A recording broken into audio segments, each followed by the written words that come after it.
Good afternoon and welcome everybody to this tutorial. My name is Riccardo Rasconi, and together with my colleague Angelo Oddi from the National Research Council of Italy and Marco Baioletti from the University of Perugia, we will present this tutorial, which goes by the title of Planning and Scheduling and Quantum Computing, What Can They Do for Each Other? I will immediately pass the floor to Angelo, who will provide an overview of the talk, and then the ground will pass on to Marco, who will start the tutorial. So as Riccardo told, I'm Angelo Oddi from the National Research Council of Italy. So just a few words about the outline of this tutorial. This is divided in three parts. The first part is an introduction, so the basics of quantum computing, qubit, Q-states, superimposition, the quantum operators, and also quantum circuits. And also we'll see the so-called quantum approximate optimization algorithm, which is a general optimization framework for solving optimization problems, and it will be applied at least twice in this tutorial. The central part of the tutorial will be on why planning and scheduling is important for quantum computing. We see in particular the problem of quantum circuit compilation problem, which is an application, is a very interesting application of planning and scheduling technology. And also there is an ends-on session on this argument, but we put the ends on the code for you. So we have decided to show some Jupyter notebooks in Python, but we'll do it for you because this tutorial, there are many things, probably we lose too much time in executing the Python code. So at the end of this tutorial, in the next days, we'll distribute a full PDF with all, with included also the Jupyter, with the description, also the Jupyter notebooks. And the last part is about how we can solve the opposite problem. How it's possible to solve a scheduling problem with quantum computing. And we'll see again the quantum approximate optimization algorithm for solving scheduling problems. In particular, we apply to a prototype satellite scheduling problem. And again, there are two hands-on sessions, and we do it for you. And the tutorial will finish with some consideration on the real applicability of this technology for the future, in the near future, and some conclusion. So now I leave the floor to Marco, which will share his screen, and will give this survive guide. I will interrupt my share screen. Yeah. And the last thing is about question. Probably we prefer to have all the questions at the end of each part, but of course, if you have important question during, you can also stop, I think, and ask the question. Thanks a lot. Okay. Marco. Okay. Can you hear me? Yes. Yes. Okay. I hear you. Okay. My name is Marco Baioletti. I'm a teacher and a researcher from the University of Perugia, Italy.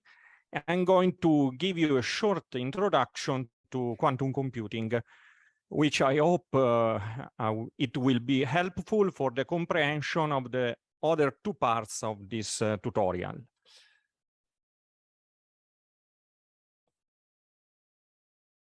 Okay.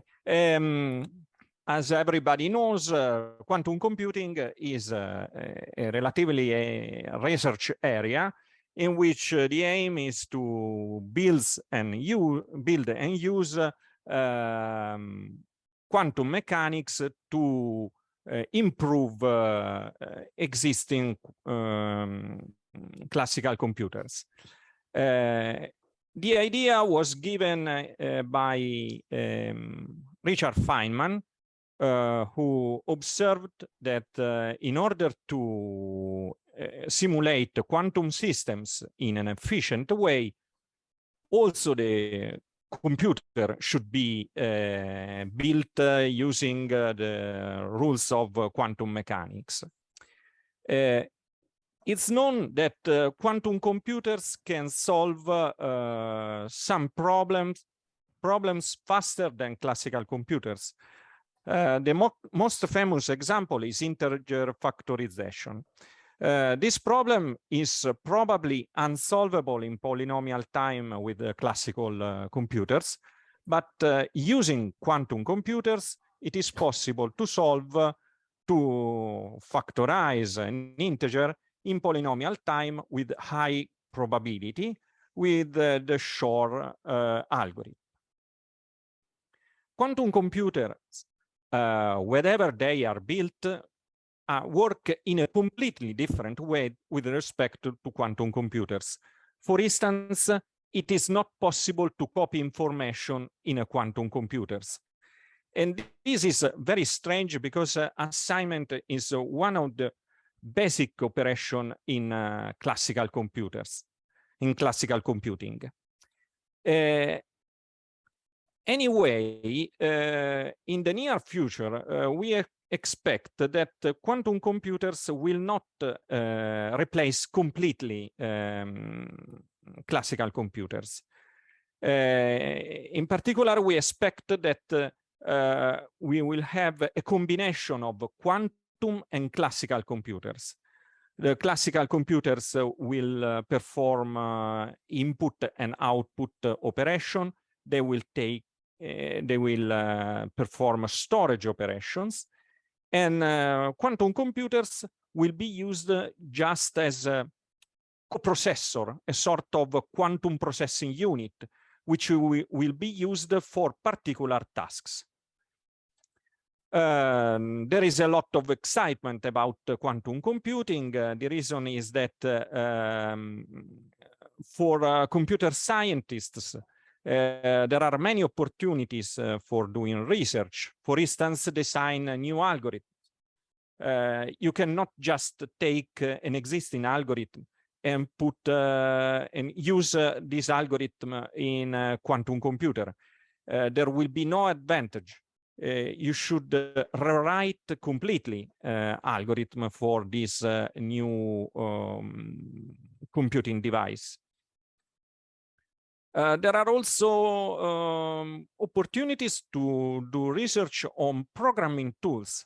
For instance, new programming languages designed for quantum computers, or compilers, which is the subject of our research in quantum computers. Quantum computing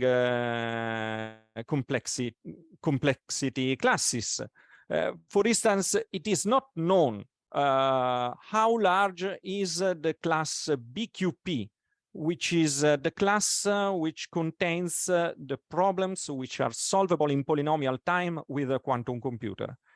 It is sure that integer factorization belongs to this class, and also all the problem in P belongs to this class, but it is not known how large is BQP. Quantum cryptography and quantum information theory are also important for doing research for applications. For instance, quantum cryptography works in a completely different way than classical cryptography, because quantum mechanics provides new methods for sending a message in a secure way. There are many future applications of quantum computing. For instance, in physics, in chemistry, in medicine, in artificial intelligence, in statistics, in finance, because it would be possible to solve problems which are unfeasible for a classical computer, like the simulation of quantum systems in physics, but also the size of problems would be larger for a quantum computer with respect to a classical computer. So it will be possible to solve larger instances of problems.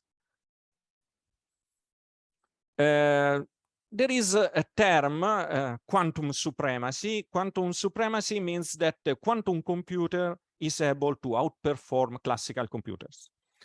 The quantum supremacy has already been achieved for some particular tasks.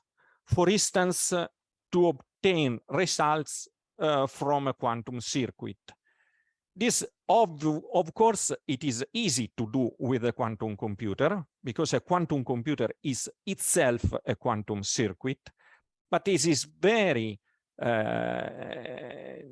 heavy from a computational point of view to do with a classical computer. So in this case, the quantum supremacy is already a reality. But for other problems, we are still waiting the moment in which a real quantum computer can outperform classical computer, for instance, in integer factorization, where the existing quantum computers are not able now to factorize even middle-size integers.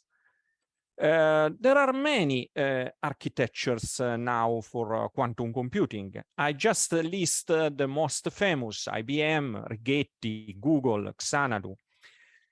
They are based on very different physical implementations. For instance, trapped ions, photons, superconductivity. I don't want even to describe this implementation because I want just to give you an abstract view of quantum computing by listing the common features of all these implementations. In particular, there are two differences. The first is the reliability. There are architecture which have a greater reliability, a less probability of error, lesser probability of error, and also physical requirements. For instance, some architectures require very low temperature. Other architecture may work on higher temperature, like the environmental temperature, but also cost, speed. I just want to mention another type of quantum computers, which are the quantum annealers. This very specific quantum device is able to solve in approximate way, of course, cubo problems, quadratic unconstrained binary problems. So in some sense, they are specific to this problem. So if you have a optimization problem, which can be formulated as a cubo problem, you can use, of course, quantum annealers. Now they are much greater than the number of qubits, for instance, is much larger than existing quantum computers. On the other hand, quantum computers are more general. And we will focus only on the gate-based quantum computers, the so-called quantum computers in general. The situation now has a term, NISQ, Noisy Intermediate Scale Quantum. This term was coined by Preskill because the existing architecture has many limitations. The first limitation we must face is the limited, the small number of qubits. I will introduce the concept of qubit just in a few minutes, but the largest number of qubits available in nowadays is around 100, and 100 is not enough for many applications. Also because in many situations we need ancillary qubits, so qubits which are used to store intermediate results. The other problem is noise and decoherence. Every operation in a quantum algorithm has a large probability of cause an error. And so these probabilities are depends on the implementation, depends on many environmental factors, but in any case, it is a problem that you must face with. The longer is the algorithm, the higher is the probability of getting errors. So algorithm in these years must be very fast. Otherwise, the probability of getting a wrong result is too large. And maybe they are just random outputs instead of the correct output for the problem. There is also another point which is related to the way quantum computers are built, and the problem of limited connectivity. This problem will be explained much better by Riccardo. Just a few words. You cannot just make a binary operation on arbitrary locations. Binary operation can be performed only to specific couple of locations. And this is a limitation of the current architecture and can be faced by using some additional operations, for instance, swap operations. So let's start with the first concept. The concept is qubit, quantum bit, is the minimal information handled by a quantum computer. It is the corresponding concept of bit, and it can assume two elementary states, ket 0 and ket 1. This notation is ket. It was introduced by Dirac, one of the fathers of quantum mechanics, and I will use as much as possible this notation. A qubit, so it can have two elementary states, 0 and 1. A quantum bit can assume a classical value, 0 and 1, but it can be also in a superposition. The superposition is a strange concept. It's written in a mathematical way by writing this linear combination, alpha ket 0 plus beta ket 1, where the coefficients are two complex numbers, alpha and beta, with this constraint. So the modulo squared of alpha più the modulo of square of of beta must be 1.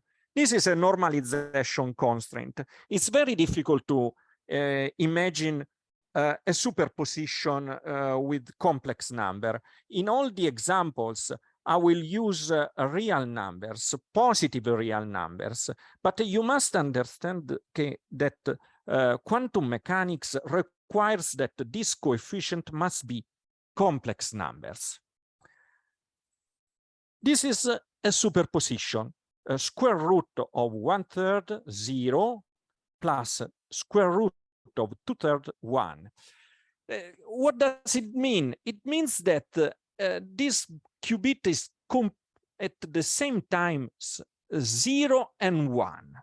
And this amplitude, this coefficient, means that is more 1 than 0. Okay. Remember that it is not an intermediate value like in fuzzy logic. It is contemporary 0 and 1. The superposition is maintained during the entire quantum algorithm until the last end when the qubit is measured. The usual representation is as a vector, alpha and beta, and 0 and 1 can be also represented as a vector, 1, 0 and 0, 1, and form the so-called computational basis. Each state can be written as a linear combination of 0 and 1. The measurement is a sort of read operation for a qubit. But when the qubit is in a superposition, it is forced to choose if it is 1 or 0, because the result of a measurement is a classical bit. And the qubit answers in a random way. It answers 0 with probability modulo of alpha squared, and 1 with probability of beta modulo of beta squared. This result, 0 and 1, is a classical bit. Moreover, the qubit collapses to become 0 or 1 in the same way. So the measurement destroys the superposition. There are three strange things about the measurement. First of all, it destroys the superposition. Second, the answer is random. You can force a qubit to be much more 0 than 1 or vice versa. But as soon as you have a superposition, there is a small chances to have 0 instead of 1 or vice versa. So it is always a random answer. And third, you cannot measure alpha and beta. You measure 0 and 1. If you want to know alpha and beta, you must repeat the measurement. That is, you must create a lot of times the qubit and measure every time. And by some simple statistic, you can find an estimate of these probabilities, but you don't know exactly alpha and beta. And the last thing, if the qubit is already 0 or 1, so it is a classical bit, the measurement works as expected, and the qubit does not change. If you measure this qubit, the square root of 1/3 0 plus square root of 2/3 1, you obtain 0 with probability 1/3 and 1 with probability 2/3. So you just take the two coefficients and put to the second power. This is true for real numbers. If you have a complex number, the computation is a little bit more difficult. this is a superposition in which the two coefficients are the same, and so you obtain 0 and 1 with probability 1/2. The same results are obtained also in this way. Note that this coefficient is negative. A qubit can also be expressed in a geographical way by writing in this way the two coefficients. You obtain a sort of two angles, phi and theta, which are a sort of latitude and longitude. So a qubit corresponds to a point on a sphere called Bloch's sphere. The pole of this sphere are respectively 0 and 1, and this is the sphere. You can see the qubit, the value of the qubit, and these are the two angles. And this is 0, the north pole, and 1, the south pole. Many operations on qubits can be seen in the Bloch sphere if you want to have a geometrical view. Let's put together more qubits. We have a Q register, and a Q register can built in two ways. The first is to take separately two qubits which are already in superposition and just considering together these two qubits.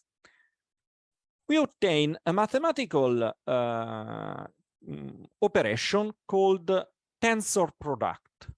And then the tensor product acts in this way. This is, for instance, the first term, which is obtained by multiplying the two coefficients, 1/3 and 1/2, and concatenating the two states, 0, 0. For instance, this other combination is this coefficient with this coefficient, and 1, 0, and so on. So you obtain a linear combination of 4 vectors. This construction creates qubits which are independent. If you measure one qubit, you obtain what you expected if the qubit was isolated. So, for instance, if you measure the first qubit, you obtain 0 with probability 1/3 and 1 with probability 2/3. Moreover, the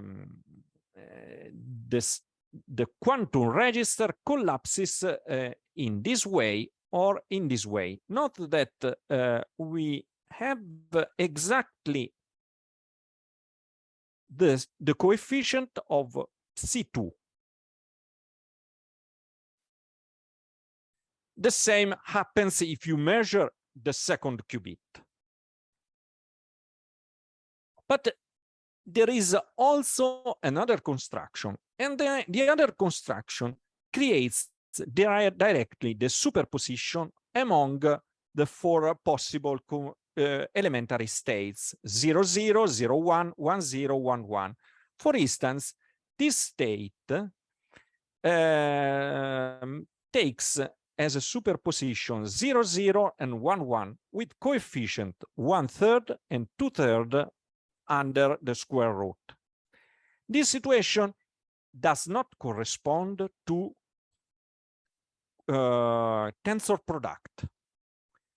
And this situation is called entanglement, and the qubits are entangled. This means that the two qubits are related to each other. If you measure the first qubit, you obtain 0, and the state collapses to 0, 0 with probability 1/3, or the state collapses to 0, 1 with probability 2/3, you obtain 1 with probability 2/3, and the state collapses to 1, 1. So it is not possible to measure a qubit without affecting the other qubit. Entanglement and superposition are very important, and they form a strong tool to make quantum algorithm much faster than a classical algorithm. The general form of Q register is this, is a linear combination of the four elementary states. We have 4 complex numbers. This is the normalization constraint.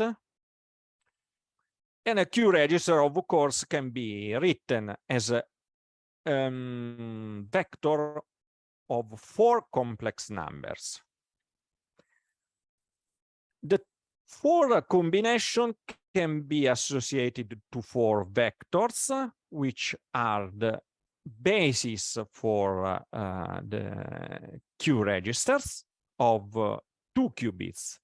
In general, if you have n qubits, you can form a linear combination of all the possible vectors of dimension 2 to the n.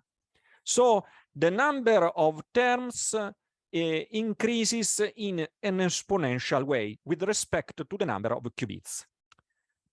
Let's see now the instruction of a quantum algorithm. They are called quantum gate. A quantum gate is a transformation of 1 or more qubits. It corresponds to an elementary instruction, and the quantum mechanics imposes that a quantum gate must be linear, invertible, and preserve the normalization constraint. The first 2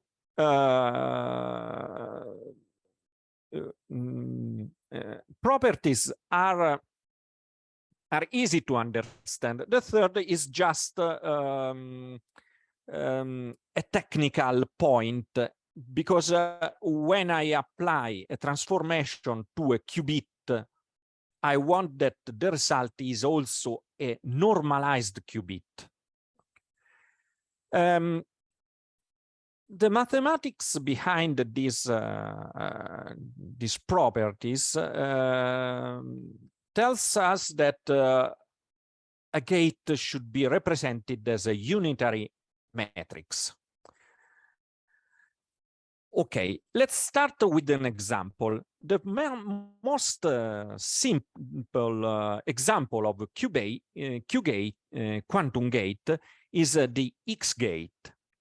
The X gate, it is the generalization of the negation gate in the classical Boolean circuit. It corresponds to not operation.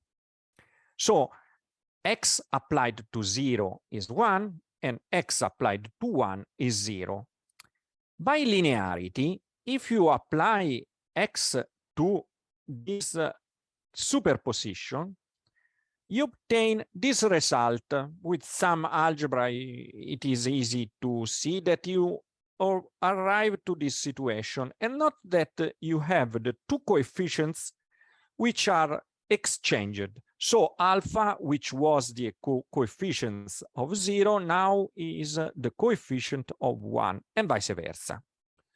So if you think to a matrix, the matrix corresponding to X is this one, is the permutation matrix. In fact, if you multiply this matrix for the vector alpha beta, you obtain just the vector beta alpha.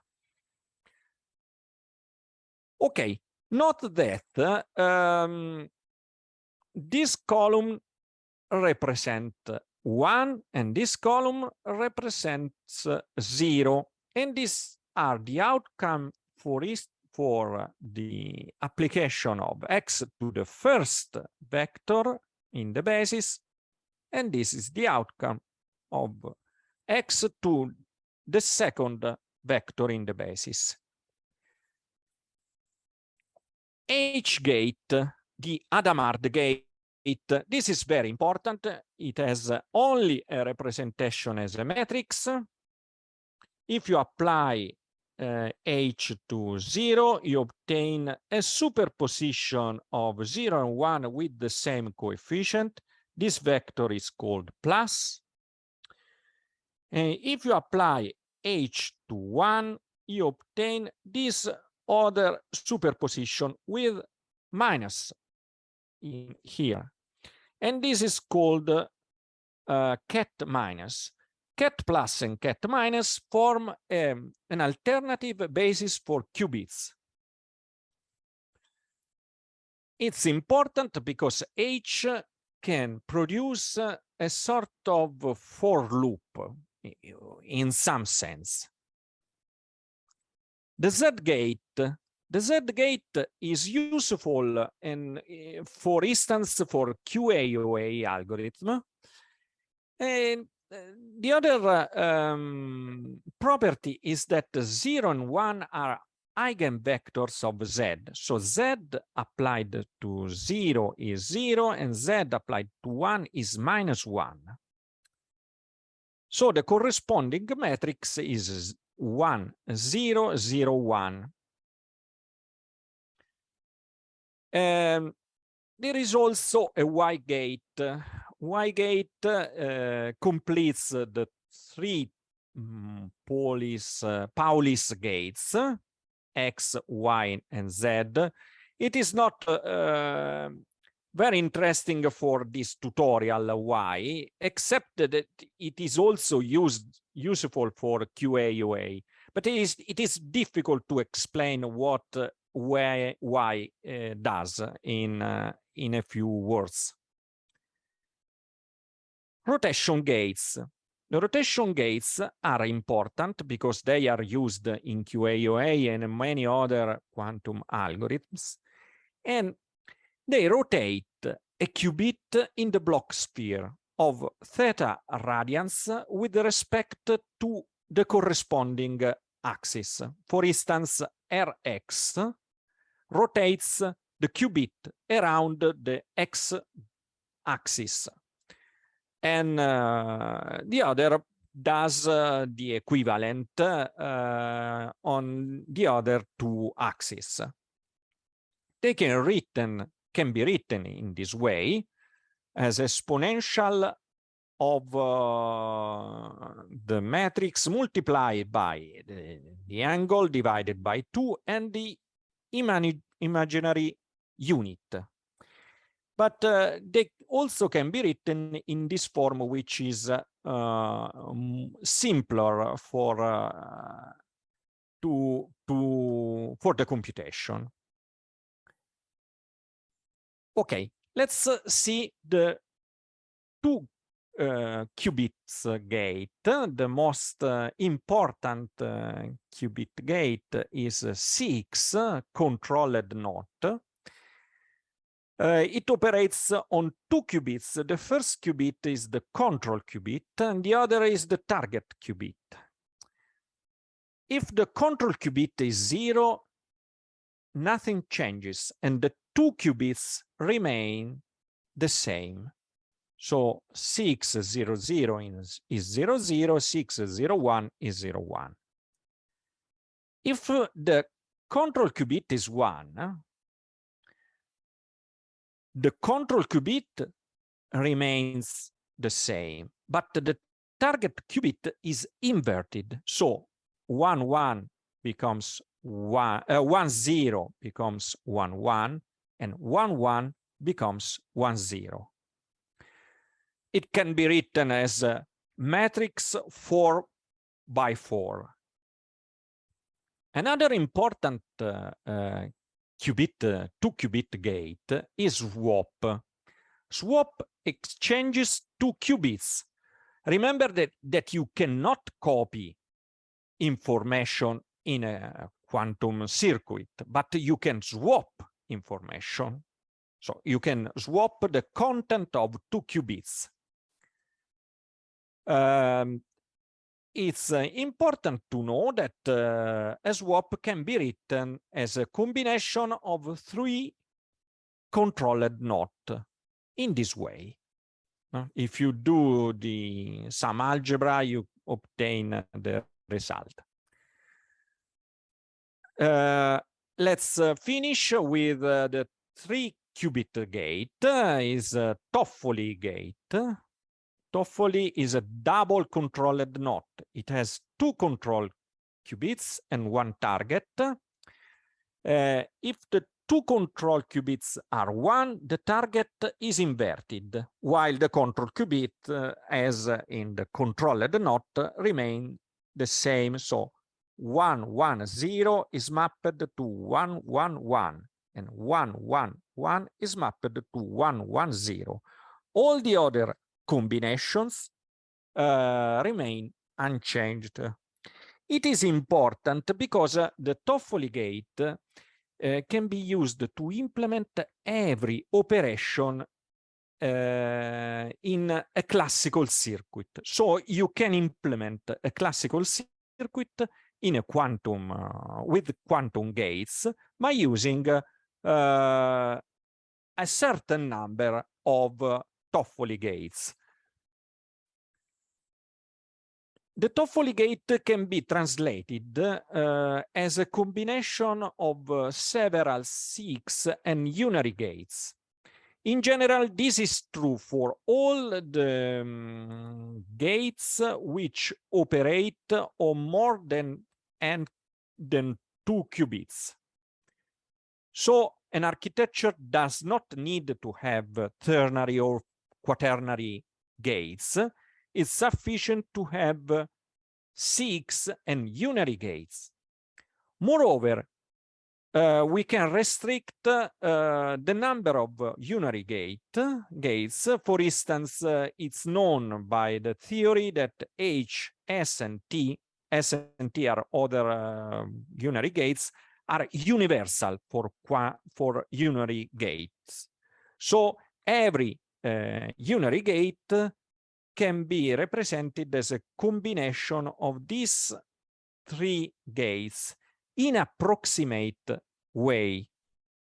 However, many architecture use different bases for their implementation. Now, let's see the last concept, which is a quantum circuit. As quantum circuit is the most common way of programming a quantum computing, at least a low level. We must distinguish 3 levels. The first level is the highest level, in which we use other operations we know how to implement in a quantum computers. For instance, the quantum Fourier transform. The middle level is this as a quantum circuit, and the lowest level is to use only the gates provided by the architecture. It's very difficult to program at the lowest level, but it's not so difficult to program in the middle level, at least for simple tasks. A quantum circuit operates on n qubits and is composed by a sequence of quantum gates. Each gate operates on a certain number of qubits. You don't need that each gate has the same grade, the same number of operands. And it has also a time duration. So you can argue if you can operate in different set of qubits at the same time. The answer is yes, but only if they operate on disjoint set of qubits. Otherwise, it is not possible. If you have a gate which operates with qubit 1 and 2, and the other operates with 2 and 3, you cannot make these two gates parallel and working at the same time. Usually, a quantum circuit ends with a level of measurement operations. And this is an example. We have the Hadamard gate at the first step. Then we have a CX. This is the graphical representation of a CX, which operates on the first and the second qubit. This is the control, and this is the target. And this is the third gate. This is the control, and this is the target. Now the target is the third qubit. If we start with 0, 0, 0, after the first gate, we obtain a superposition of 0, 0, 0 and 1, 1, 0 with equal coefficients. After the second gate, note that the control is 0 here, and so the second bit remain unchanged. Here the control bit is 1 and the target bit is complemented. After the third gate, we obtain 0, 0, 0 because the control target is 0 and the target remains unchanged. And here the control bit is 1 and the target is complemented. We obtain the so-called GHZ, which is useful for many applications. Now I want to give you a short example in Qiskit. Qiskit is a very famous framework for quantum computing based on IBM Quantum Experience. It is based on Python language. It is divided in several components. The most famous and important are Terra and Aer. Terra it is used to define a quantum circuit.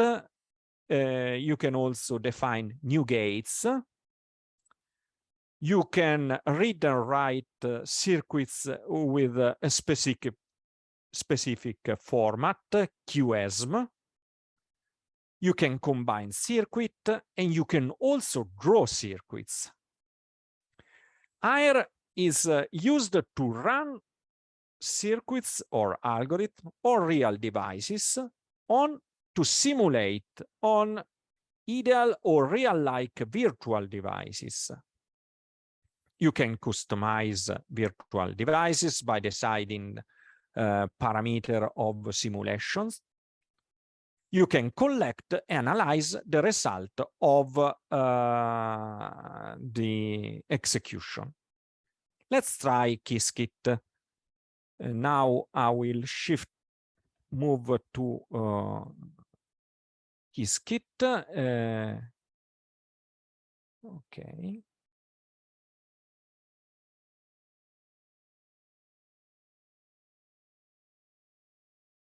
Okay. Let's import Qiskit. And the first example, I want to create a very simple circuit. And the command is very simple to do. We must create a quantum circuit by specifying how many classical bits we want and how many quantum bits we want. So in this case, 2 and 2. I want to test X and CX. So at the first step, I want to negate the first bit. And then I want to add a C naught. So the syntax is this. Oh, sorry.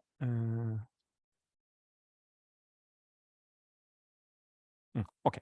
The syntax is the name of the quantum circuit dot the name of the gate and the parameters. In this case, the qubit, the operand of the gate. In this case, the first qubit. CX means that 0 is the control qubit and 1 is the target qubit. Then we add the measurement.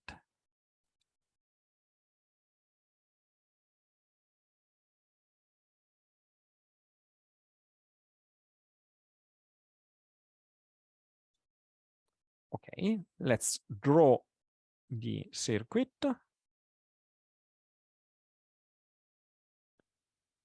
And this is the circuit. We have X on the first qubit and a controlled knot, which control 0 and the target is 1.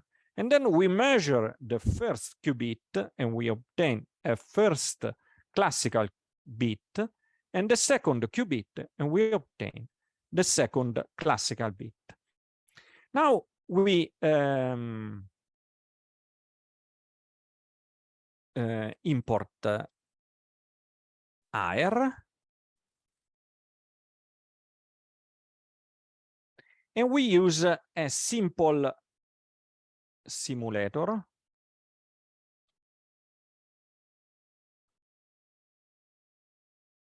ideal simulator because it doesn't simulate any error. It does not have any connectivity issue. Let's try the circuit.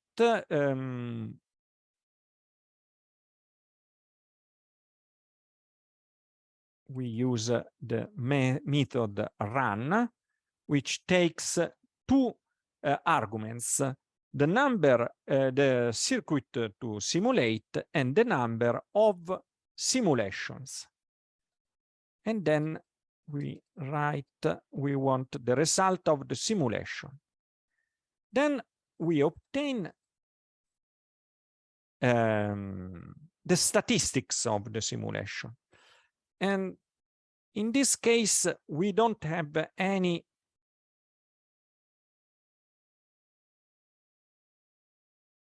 surprise because I didn't tell that the circuit always starts with 0, 0. So this is 1. And so it negates all the second qubit, and the result will be always 1, 1. Indeed, in fact, the number of times 1, 1 appears is 1000. So in every simulation, the result is 1, 1. We don't have any error. Now let's try H. H is able to produce a superposition. Let's create a second circuit.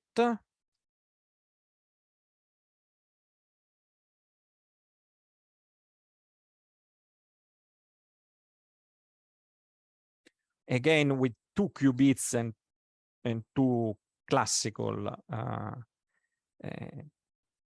bits. And let's add 2 Hadamard gates on the 2 qubits. And then we add the measurement, the read operations. 0, 0, 1. Let's draw the circuit and we obtain this result. If we simulate this circuit, we obtain a completely different outcome. Because now we have a superposition on the first and the second qubit.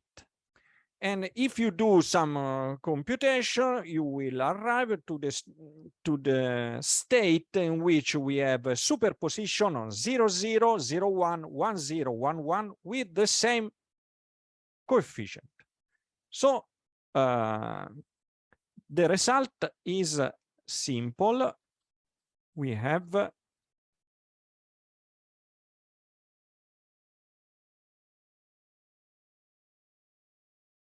okay, I'm missing result. Okay.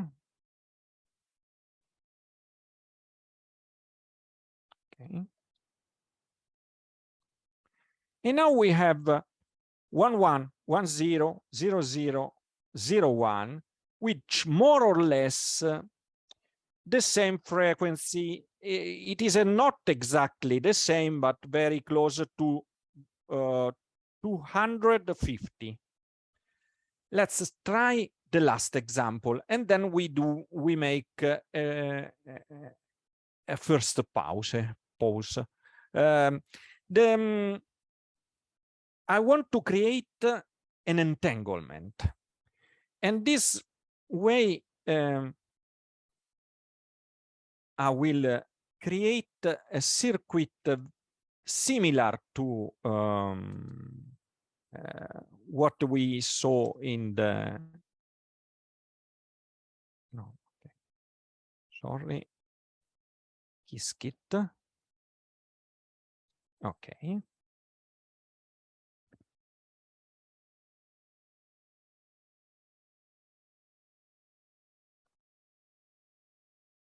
We use the Hadamard gate and the controlled knot. We see if everything is okay.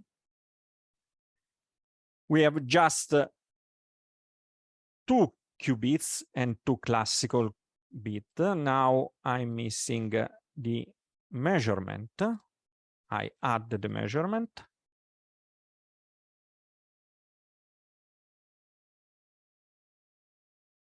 Okay. Okay. Now we have also the measurement. Then we simulate the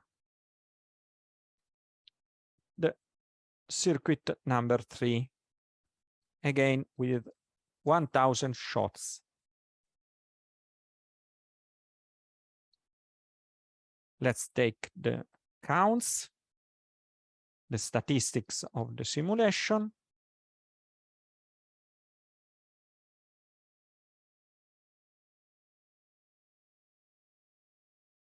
Now we obtain 0, 0, and 1, 1 with more or less the same frequency. It's not exactly 500, but it is very close. So at the end of this part, we see that it is possible to create with a few instructions a quantum circuit. You can do, of course, with a Python program. You can write a circuit with a Python program, and with a few instructions you can simulate and take the results. The two final words. First, the first message is that the input for an input is encoded for a quantum circuit is encoded into the circuit itself. You cannot take the input from another source. You must encode. So if you want that the circuit starts from a combination different from all 0, you must put at the beginning of your circuit the gates that prepare your initial state. The last message is that you cannot measure a a quantum state. You cannot obtain a quantum state as a result. You can only measure. And so you can receive only classical bits as output from a quantum circuit. So you must understand these 2 points in order to build significant, helpful quantum circuits. Okay, now I think it's time to make a break. We start the second part of our tutorial. So after the introduction by Marco, we will consider possible we will see a planning, a scheduling application for quantum computing. So how, and so in particular, we'll see, now we just remember what Marco said. So quantum circuit represent algorithms.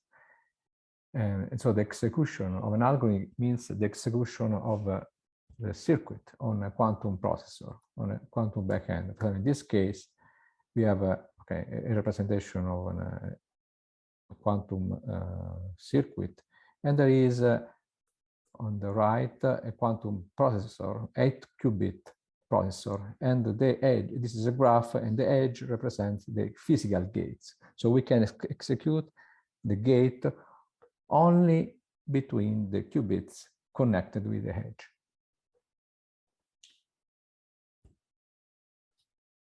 Okay, this is our example of real, for example, quantum backends. For example, on the right, we have the IBM Washington, which has 127 qubits. And of course, there are only binary physical gates. Okay, about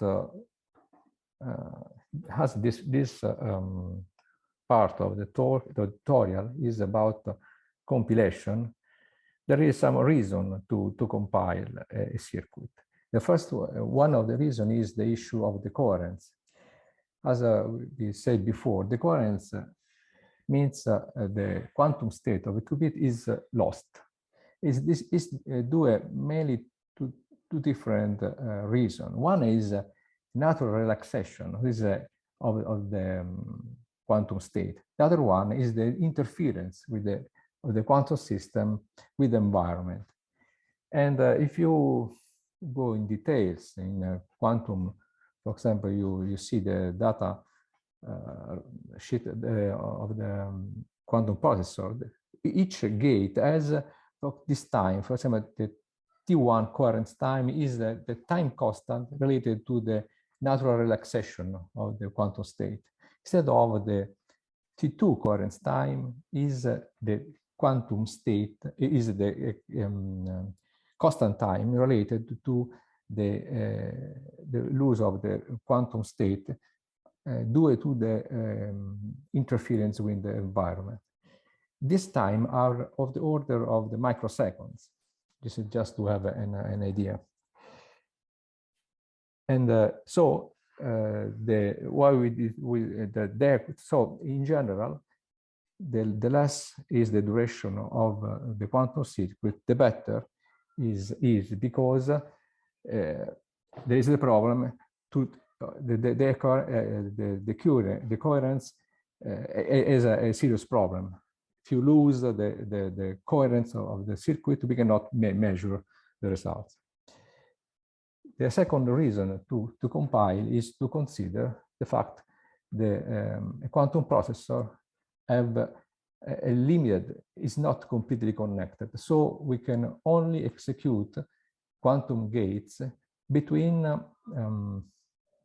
connected physical gates. So in this case, we see there is a small quantum device where there is a connection between 0, 1, 1, 2, 1, 3, and 3, 4. So, for example, we can execute this CNOT between the qubit 0 and 1 because there is a physical gate. also between 1 and 3, but we cannot execute, for example, between 2 and 3 because the Q states, the information related to the qubit, are not allocated between adjacent qubits, so are not allocated on a physical Q state. So what we need to do is to move the Q state in order to execute all the gates. And this is the problem solved by the compilation. So the compilation has this goal to move the Q states in the circuit in order to execute all the gates. This is just to have a more general view. Suppose we want to write an algorithm, a circuit, which solve the max cut problem, which is a famous problem in computer science, and also the most used in the quantum literature. So what we do is to realize a circuit, so a sequence, a network of Q gates, which basically implement the the max cut calculation. And next, when we have this circuit, we will see this in the next. There are Jupyter notebooks on this issue. We see in details why we use this kind of gate. But now we just see we need to, in order to execute on a real processor, we need to add some swap gates. So we have to move around the Q states in order to execute all the gates on adjacent Q gates. And this is the problem of compilation. Just an example. Suppose we have this situation. So there is the same this quantum processor, 8-qubit processor. We allocate the quantum state of the qubits. This is the information stored in the qubit. And we want to minimize the max span, so the overall execution, the duration of the execution, because we want to avoid the coherence problem. And we can suppose we run the circuit, so we can execute, for example, the gate PS between Q state 4 and 6 because they are adjacent. We can, instead of, when we try to execute 3 and 7, we have to swap. You see the swap before? And we go ahead, 3, 7. And when we want to execute 2, 5, again, we want to swap. We have to swap. So this yellow gates do the swap. And so we have, this is a compiled circuit because originally there were only the green and the blue gates. And now after this compilation, also the yellow gates are added. Okay. In general, we can consider the issue of the quantum circuit compilation problem, which is a problem, which is a difficult problem. And well, there are many definitions, but we can define it as this, as a graph, where the graph represents the quantum backend, where the vertices are the qubits, and the edge represents the physical gates. Also, there is an allocation of the Q state of the qubits, which is the information stored, so the state of the quantum device. And the initial configuration. And the problem, without go, we can also go fast, but the problem is to insert the set of qubits, the set of swaps, which move the Q states, in order to execute all the other, in this case, are phase shift, all the other gates. And there is also the issue that all the gates has a duration. We have to consider this. And there is also the problem, as Marco said before, with a qubit we cannot execute at the same time two gates if they have at least one qubit in common. The goal is to execute all the physical gate, or all the gates of the circuit, and the solution is optimal if the mixspan is minimal. Okay, there is a paper, if you are interested on this issue. This paper is focalized on the a particular circuit to solve the max cut problem, but this proves, this paper proves the problem to minimize the max span, so the quantum circuit compilation problem for the max cut is NP complete. The minimization problem is NP complete. This problem, this issue, this problem of quantum circuit compilation, so has attracted attention in the literature, in the planning and scheduling literature. So there are several approaches to this problem. For example, there are this paper, ICAPS 2017, is proposing a temporal planning approach to the compilation problem. These other two papers propose a constraint-based approach to the compilation problem. This other one is solve the optimization problem with a genetic algorithm. We'll see the details of this algorithm in the next slides. And also, there are other papers. In particular, the most effective approach are basically the meta-heuristic approach. So, as we'll see after, for example, ant-colony optimization, which use greedy solvers, are the most effective solution. Okay, now I'll leave the floor to Riccardo to have a direct contact with the problem of compilation by using the Qiskit framework. Okay. And stop the share and okay. I'll share my screen. Okay. So if you see it, okay, if you see my screen, this is a notebook which presents, since Angelo has talked about the compilation problem. So within Qiskit, there are already some compilers, some methods which perform the compilation process. And in this notebook, I will briefly provide you with an overview of this, of the compilation processes that you can find in Qiskit.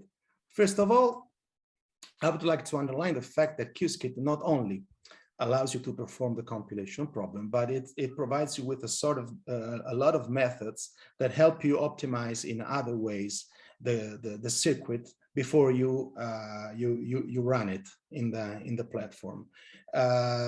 Generally, the optimization occasions are many. For instance, they are generally divided into these 6 steps that Qiskit allows you to do. For instance, if you start with a representation of the quantum circuit with a ternary or quaternary, let's say, gates, which cannot be directly executed on the machine, but yet at that stage you can still provide some virtual circuit optimization. This is the pass 1. Then what we can do is that, of course, you can decompose the circuit in many ways, and Qiskit allows you to do this. Then, of course, another very important decision is to decide what is the initial state before running the circuit. So which Q states, the value of the quantum states resting on each qubit at the beginning of the computation. And this is pass number 3.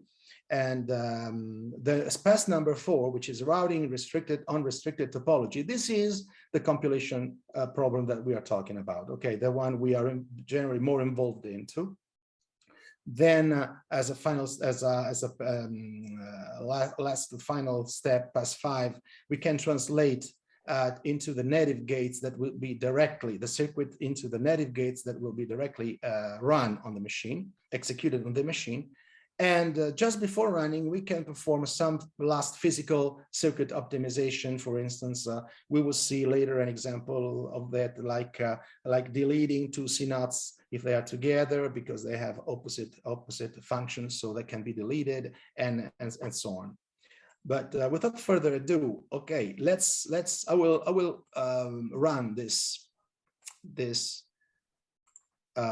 notebook together with you. Okay, first of all, we will build our quantum circuit, the quantum circuit that we will use in this example. We have already seen something like that. Marco has already showed us, but in this case, we are building a circuit with 7 qubits. And we are applying a Hadamard gate on the 3rd qubit, on the qubit 3, which is the 4th actually, because the numbering starts from 0. Then we add 1, 2, 3, 4, 5 CNOTs. For instance, the first is between qubit 0 and qubit 6, and then we have another CNOT but opposed, where the target and the control are reversed. And then we add 3 more CNOTs. Don't mind the fact that in my system you see the graphical representation appearing twice. That's a problem I have, but just consider the first drawing, okay? Just disregard the second. Then next step, of course, very important before compilation, is to decide the quantum hardware topology.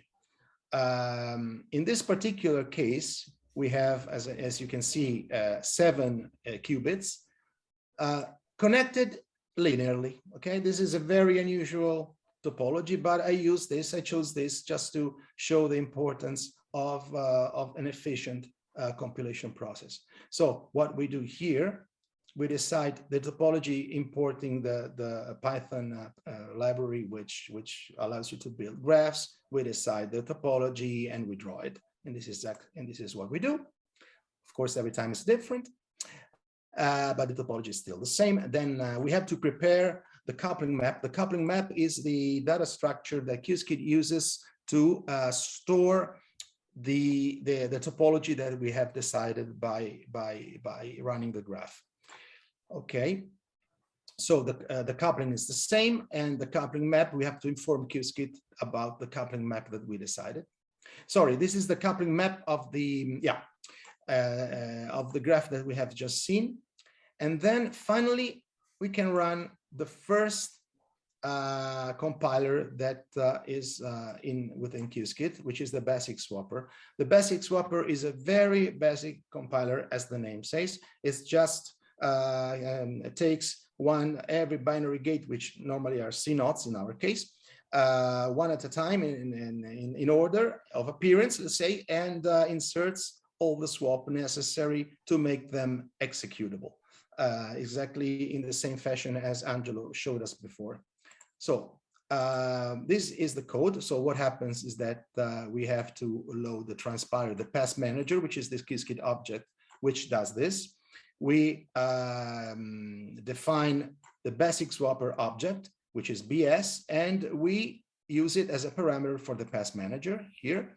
And then finally, once we have the pass manager object, we execute the circuit on the pass manager object according to the basic swapper. Okay, we're not, I use the term executing, but what we are executing, we are not executing the quantum circuit. We are just executing the compiler. Okay. Then what we will see is that we will show the resulting circuit, we will draw it, and we will see the circuit depth. Okay, we will run it.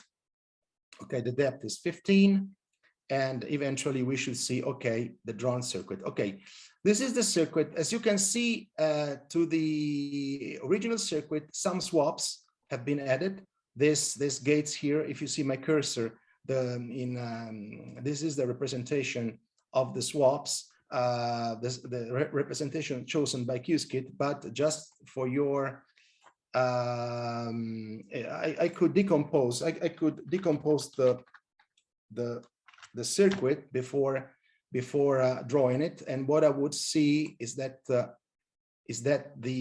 swaps, okay, the swaps are drawn in terms of 3 CNOT gates, exactly like Marco was telling us about, okay?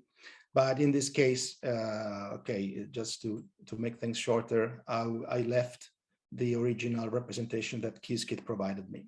So going on with this example, so this is, remember, the circuit depth found by the basic swapper is 15. And remember that we want to obtain circuits with minimizing the depth. This is our interest. The next compiler that we try is the look-ahead compiler. The look-ahead compiler was an interesting result of a competition issued in 2018, called the 2018 Qiskit Developer Challenge, was won at the time by a young student, Sven Yandura, who came up with this algorithm, which is rather efficient. The only problem this algorithm has is that it performs a search on the swaps, which is of limited depth and of limited breadth. I cannot go into the details of the algorithm, but I will just limit myself to showing you the results. So in this piece of code, I do exactly what I've done before, but the only difference is that I'm loading the look-ahead swapper present in Qiskit. So that's what I'm doing. And the circuit depth is 9, okay? So this is the same circuit, but look. A more efficient and more clever positioning of the swap gates can make a great difference even with a circuit as short as this one. So we had depth 15 with the basic swapper, and the depth has been reduced to 9 using a more efficient compilation process. Then we can go on with the stochastic swapper, which is very similar to the basic swapper. The only difference is that it uses a randomized algorithm in the selection of the gates to swap, and also in the selection of swap to insert in the circuit. So let's run it. And we obtain a circuit depth of 11. If I run it another time, I could, generally this is being a stochastic, all these algorithms are of stochastic nature. So you can, if you run it multiple times, you could obtain different results. And the stochastic swapper still finds a rather efficient, a rather good depth. Okay, but we know that purely stochastic algorithms work very well in general with small instances. As the instances gets bigger, then pure stochastic, it doesn't no longer work as efficiently. And then the last algorithm that I want to show is called Swapper. This is the Swapper algorithm was implemented by Lee et al. In this paper of 2019. So the interested reader can refer to this paper, and it's a very efficient swapper. It requires the layers of gates already decided, the ordering of the layers, and then it performs, it very intelligently insert the swaps, choosing one gate at a time from the first layer. And then once that gate is inserted in the solution, it chooses gates from the other layers and replaces and puts them in the first layer. And the process continues until all the binary gates have been inserted in the solution. So this is what we can obtain by running the Swapper swap compiler. As you can see, I don't say anything more about this piece of code because it's the same every time. I'm just changing the swapper. Okay, I run it. Yeah, and we obtain circuit depth 9. Okay, which is very close to what was what we achieved with the look-ahead swapper. And yeah, and this is just to give you an idea of what happens and how important it is to efficiently and to intelligently compile. And so that said, I would interrupt the screen sharing, and I will leave the word again to Angelo, who will continue his presentation. Okay, so we start from here. Okay, next slide. So now we'll, after the qubit algorithms, we briefly described some other proposals in the literature, and we hope in the future will be also part of the qubit, but now are not. So we see three different approaches: the greedy randomized search algorithm, the genetic, one possible genetic algorithm proposed in the literature, and another one is based on colonial optimization. According to the makespan produced on the same benchmark, basically the ACO algorithm performed better than genetic, and genetic better than greedy randomized search. So we see the idea behind this algorithm briefly. Okay, the first one is the greedy randomized search proposed in the paper shown in the bottom of the slide. Basically, the idea is to have an algorithm which gets in input a quantum backend description, a circuit, C, so a collection of gates, and in output gets you get the compiled circuit.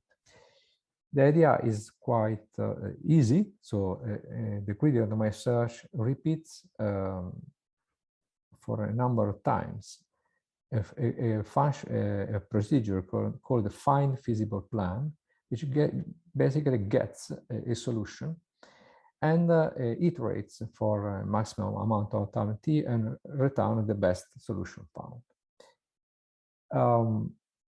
So the core of this procedure is find feasible plan, which is basically a constraint-based approach to solve the problem of compilation problem. And the approach is quite simple to describe, because find feasible plan after an initialization phase basically add one by one all the gates in the circuit, and of course, and by a function called select executable operation.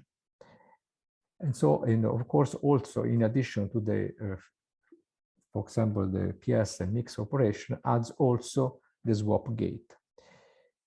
And the core of this procedure, select executable operation, is a heuristic proposal, a proposed heuristic based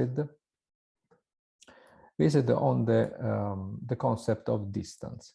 So the idea is we want to minimize the makespan of the compiled circuit, and the problem, the addition of the swaps, of course, increase the makespan. So the idea is to add the gates one by one in order to try to minimize the number. So this is the intuition of added makespan, minimize the number of added swaps. So what we do, basically we define two different measures. The first measure is the sum, and the second one is the mean. So when you execute the algorithm, you have a set of gates to insert. So when you choose the next gate to insert, you just calculate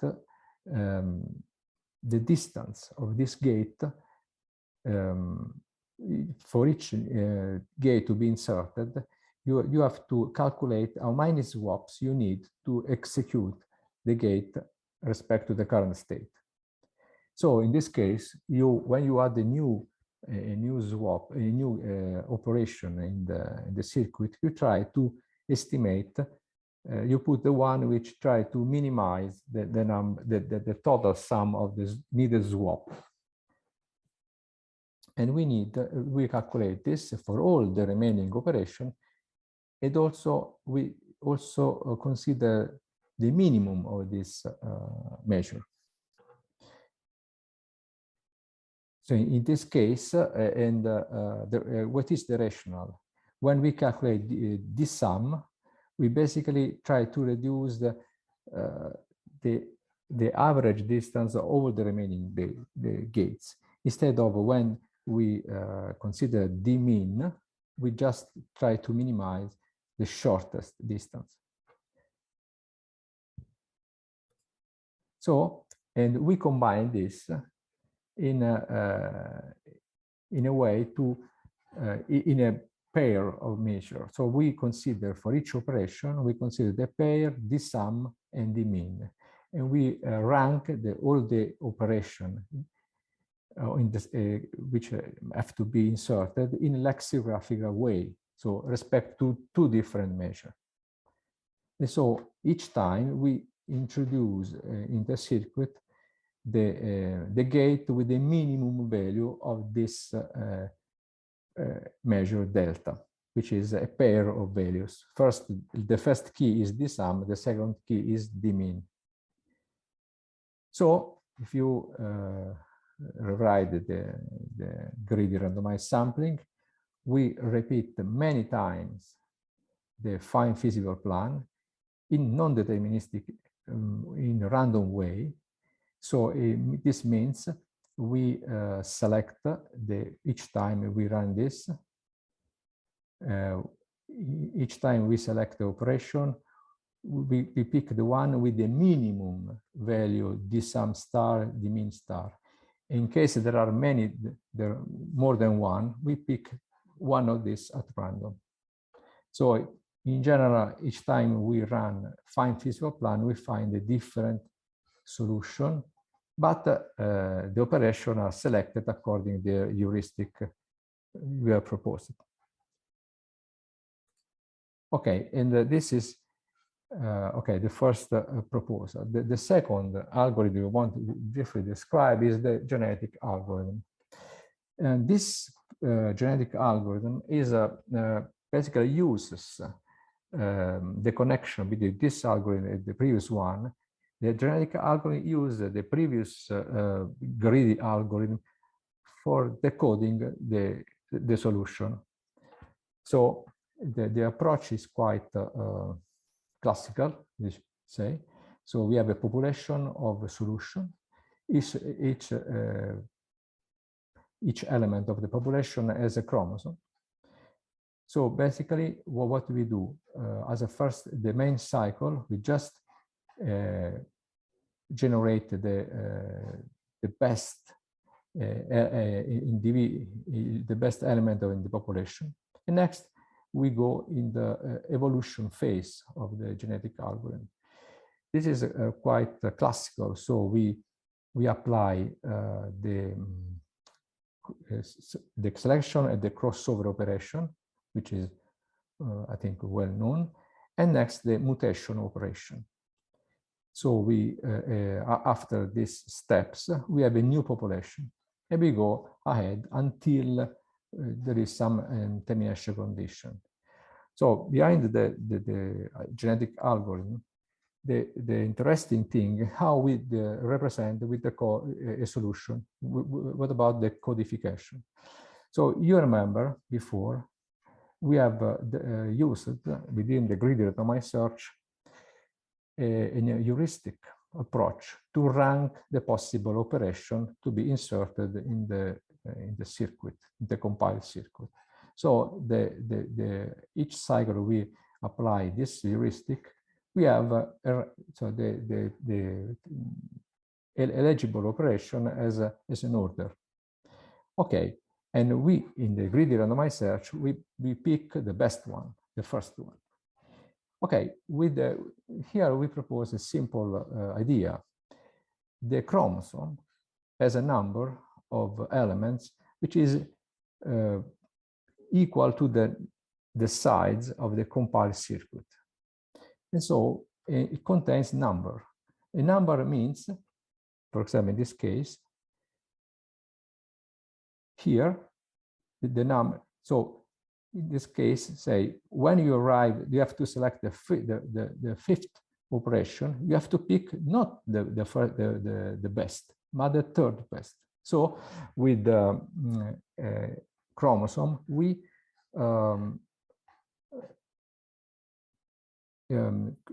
basically change the meaning of the heuristic. So we try to, in some sense, correct the heuristic. Generally, the heuristic can be is an approximate approach to solve a problem. So we try to generate a chromosome which try to modify the choice operated by the heuristic. And so basically the decoding procedures, that is the procedure with given the chromosome, generate the solution.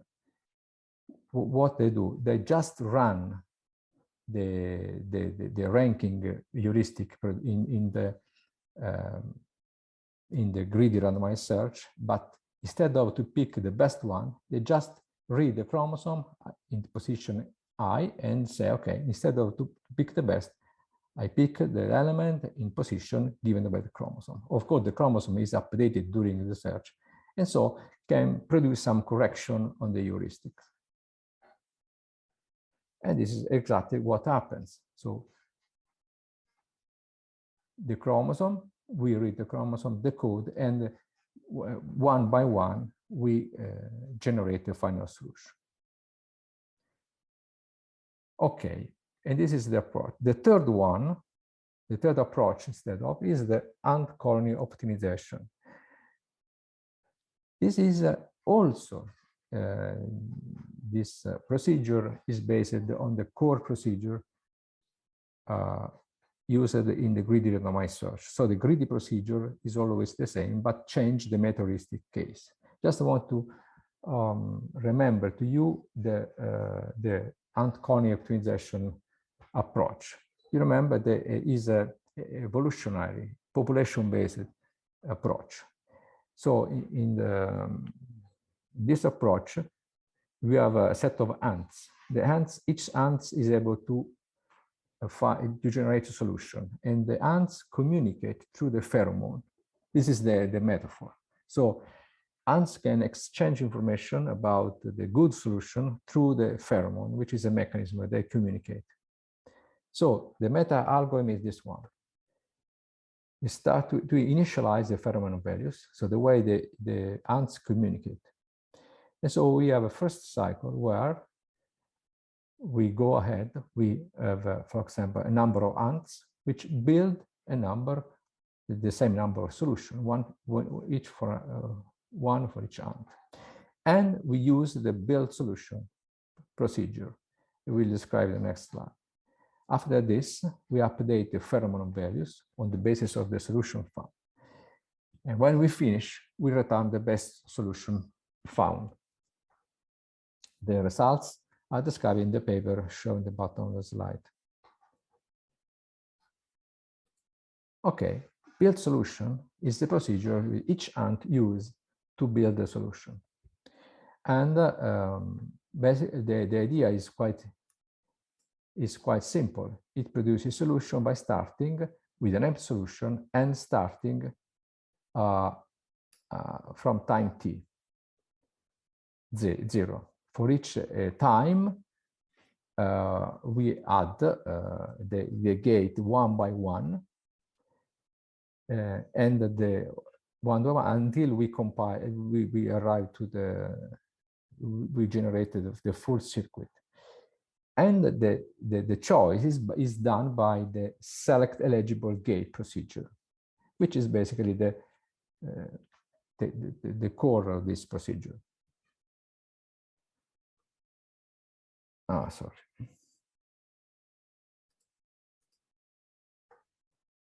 And a gate is eligible at time t if is supported. It means all the gates which give the precondition to the current gate to be executed, and also is physically executable. It means the Q states involved are adjacent. You remember when we talked this about the compilation.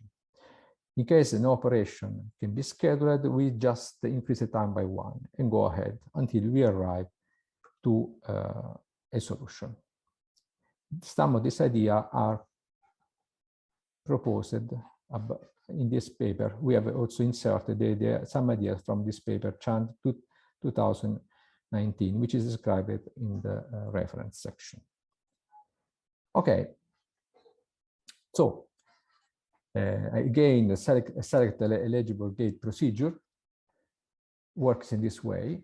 First, generate set E all the eligible gates, compute the heuristic values according to the quantum gate ranking heuristic, which is the same procedure used in greedy randomized search algorithm, and next apply a priority rule described in the next slide. In case we can apply E1 on the basis of the priority rule, we are at the end able to calculate the probability to insert the operation of the current operation in the solution and select it at random.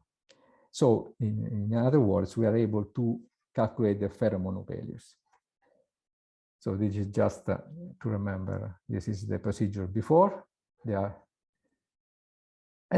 And I don't want to, okay, maybe the priority rule, this one here, is taken from the paper Chand 2011, but okay, we can, without going into details, it is a smart procedure to add swaps in the solution. If you read the paper, you understand well better, but basically it is regards the swap gates. And so at the end, the select eligible gate is able to compute the probability, and the probability at the end is able, we can update with this rule the pheromone value, tau and n.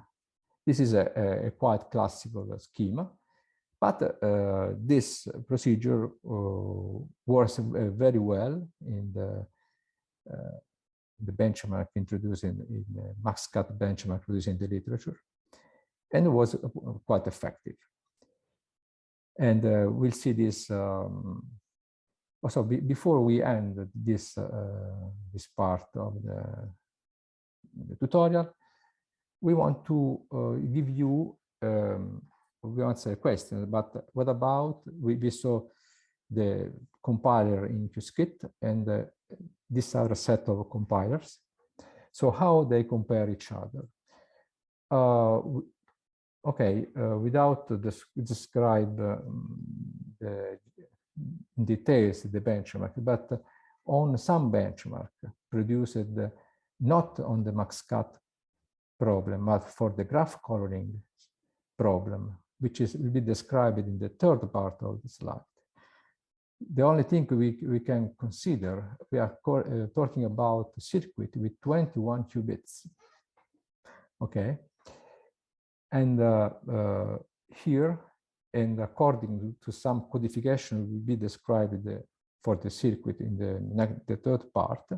But here, just to have an idea how our GRS procedure compare, for example, on the best algorithm proposed in Qiskit, which is Sabre look-ahead, basic, stochastic, Sabre basic, and Sabre decay. So basically, these are problems, 22 problems with 21 qubits, and with the Rigetti inspired 21 processor, and the depth. And in this graph, we have the problem here and the depth, and our procedure performs quite well with this one, and this one is in the bottom, of course. Okay, now after this introduction on the compilation procedure, we will see on a specific max-cut instances the greedy randomized search at work. So we'll see how it works and all the steps until to the execution. Okay, I'll leave the okay, so to Riccardo. I will share my screen. I stop my share. And okay, and this is the notebook Angelo was talking about. So we will see a comparison in compiling one instance of the benchmark that we've been using for in our research. So we will first see the greedy randomized search at work, and then we will compare it with the Swapper, which is one of the most effective that we can, especially for this kind of instances, it revealed as the most effective. So I will run this tutorial, this notebook together with you. So okay, these are the necessary imports.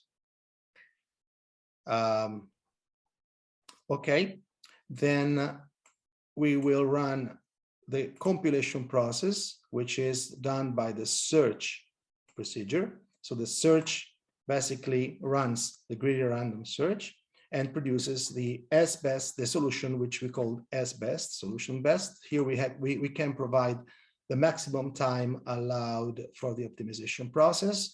For the purposes of this tutorial, we selected 10 seconds, but we can change it, of course. And the number of phases. The number of phases is very important, because one very important information is that once you have a quantum circuit, you can run it in multiple times, and in general, one after the other in the QA, for instance, in the QA organization of the algorithm. Each time with different pairs of parameters, using different parameters. And the idea is that the higher is the number of phases of passes that you run the circuit before measuring it at the end, and the more accurate should be the solution, okay?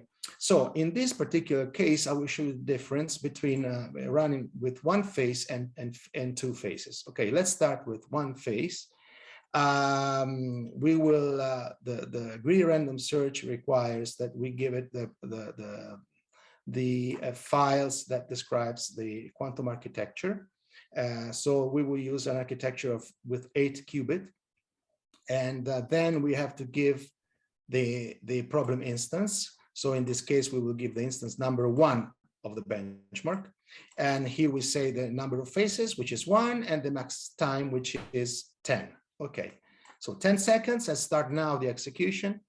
Okay, this is the optimization process. By optimization, we mean that the greedy random search tries to minimize the make span or the depth of the circuit. And okay, and eventually we found a solution with a make span equal to 19 by adding 4 swaps. What we have to do now is that we have to create a solution circuit which can be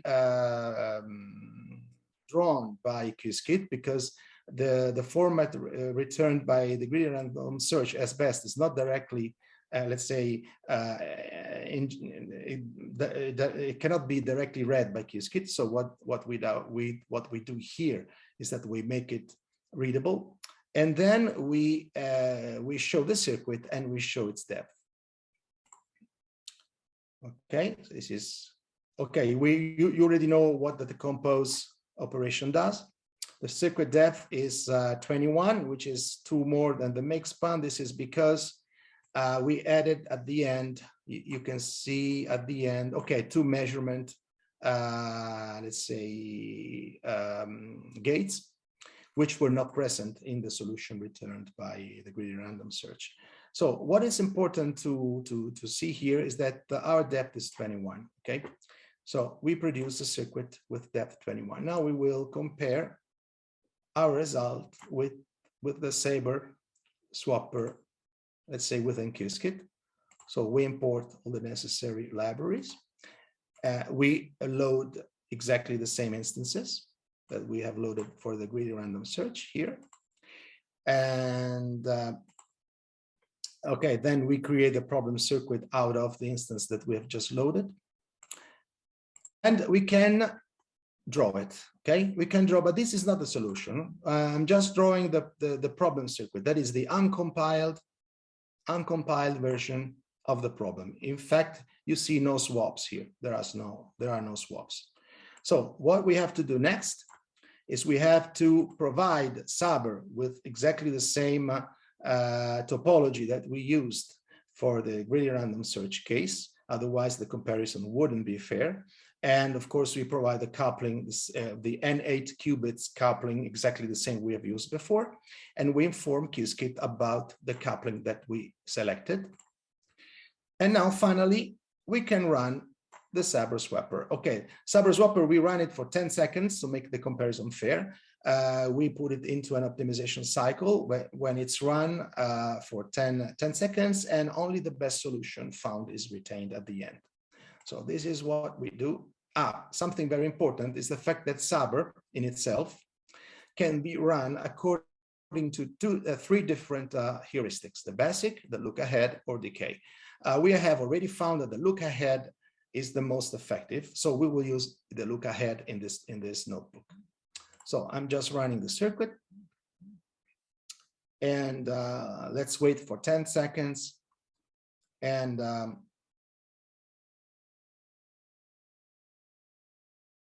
okay, and finally we can draw the circuit found by Swapper. So we can see that Swapper, okay, found a circuit with a depth equal to 27, and our circuit, if I remember correctly, was 21. So greedy random search revealed to be more efficient in this term. We have mentioned the QAOA acronym a number of times during this tutorial. QAOA stands for Quantum Approximate Optimization Algorithm.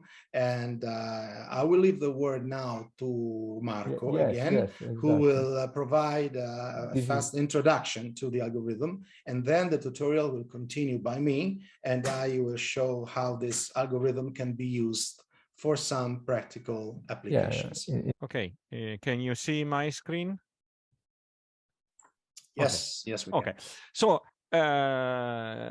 one of the most interesting quantum algorithm for scheduling and other applications is QAOA algorithm, Quantum Approximated Optimization Algorithm.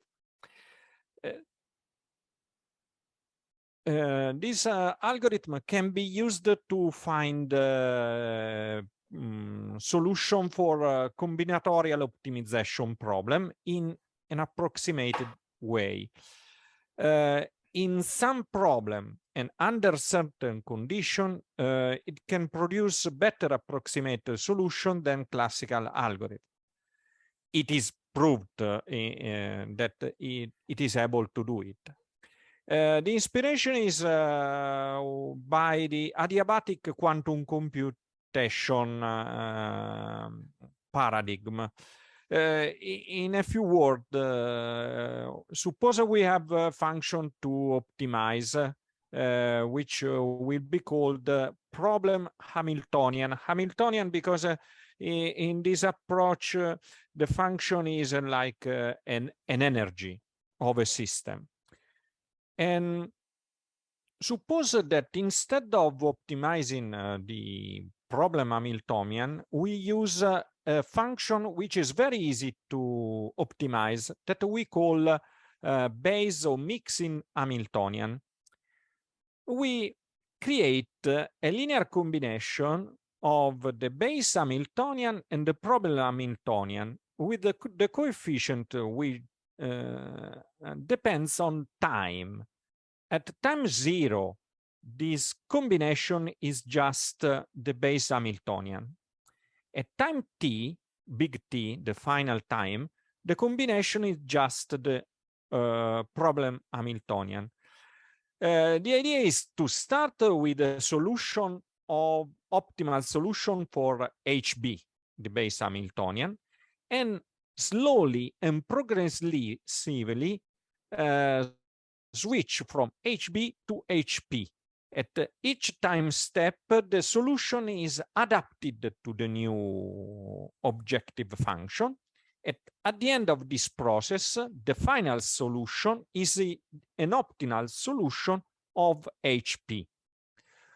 I jump over the derivation. The derivation of QAOA is inspired by this principle and produces this circuit. The circuit is composed by P slices. In each slice, we have this gate, which is a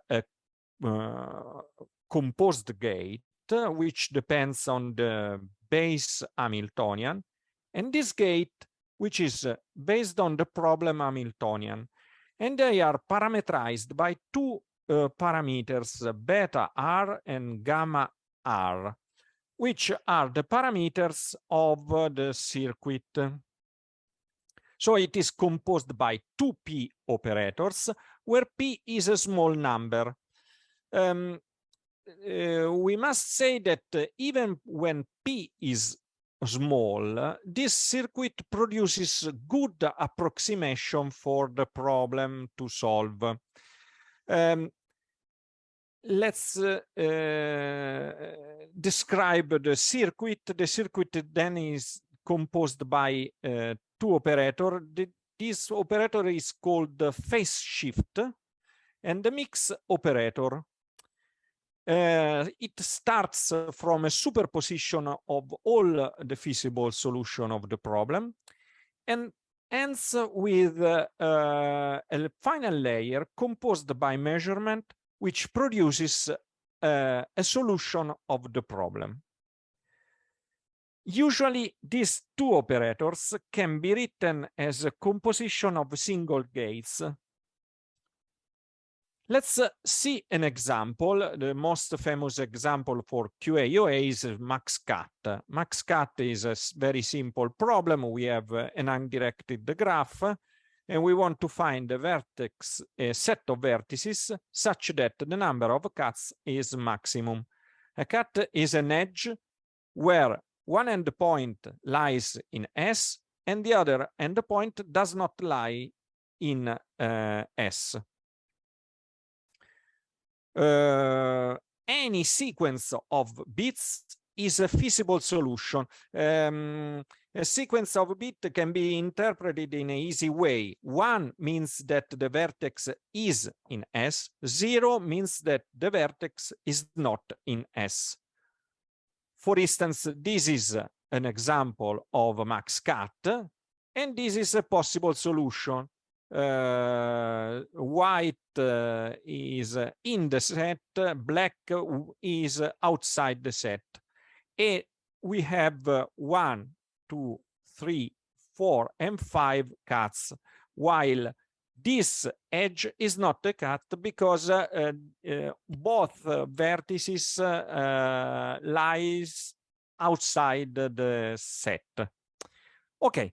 We use n qubits to represent a set of vertices. This is the Hamiltonian base. It is written as a sum of the operator x applied to each qubit. This is the problem Hamiltonian. This is easy to understand. If you remember, which is the property of Z. The property of Z is that if you apply Z to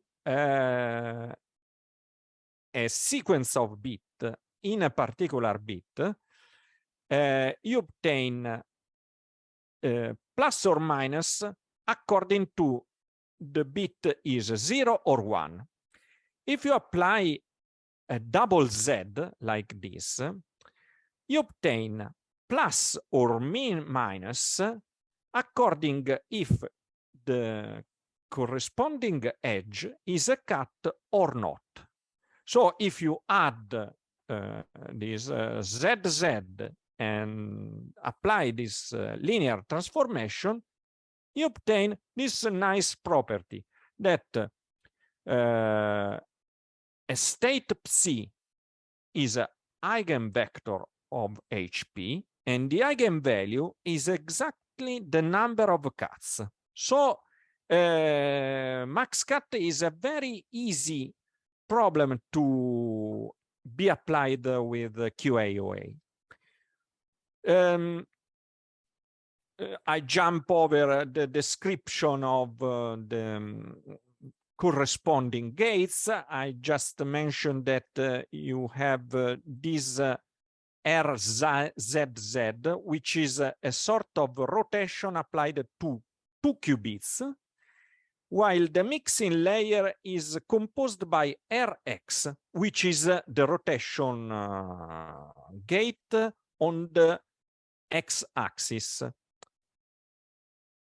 The final layer is the measurement. So this is the max cut circuit for 4 vertices. We have a first layer composed by Hadamard gates, and then we have phase shift, mix, phase shift, mix, and then measurement. Here we have 2 phases, but you can have as many phases as you want. The approximation goes better and better as the number of phases increases. The main problem about QAOA is how to fix the values for the real parameters beta and gamma. It's not difficult. You can use any classical algorithm for real optimization. For instance, you can use Kobila, Nethermid, LBFGS, and so on.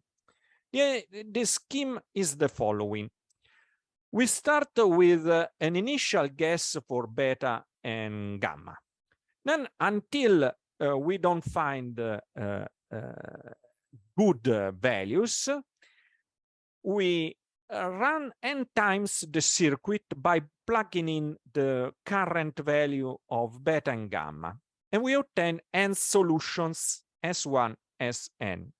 We compute the average of the objective function applied to each solution, and then we compute the average. We use this average to update beta and gamma according to the optimization scheme. Nethermid, Kobila, and so on have each of these algorithms as an update method for the parameters. And we return the best solution ever found at this optimization algorithm. I conclude this part just mentioning how QAOA can be applied to scheduling problem in theory. The idea is find a suitable representation for the solution in terms of qubits. Define the base Hamiltonian according to the representation we have chosen. Then we define the problem Hamiltonian associated to some objective function, for instance, the make span of the scheduling problem. And then we build a circuit, we create the initial superposition, we write the circuit for the base Hamiltonian, and we write the circuit for the problem Hamiltonian. As I write, these 2 tasks are not so easy to do, except, for instance, when you can express the problem Hamiltonian as an Ising model. In that case, write the circuit is not so difficult, but in other situation is the more difficult part for applying QAOA to scheduling problems.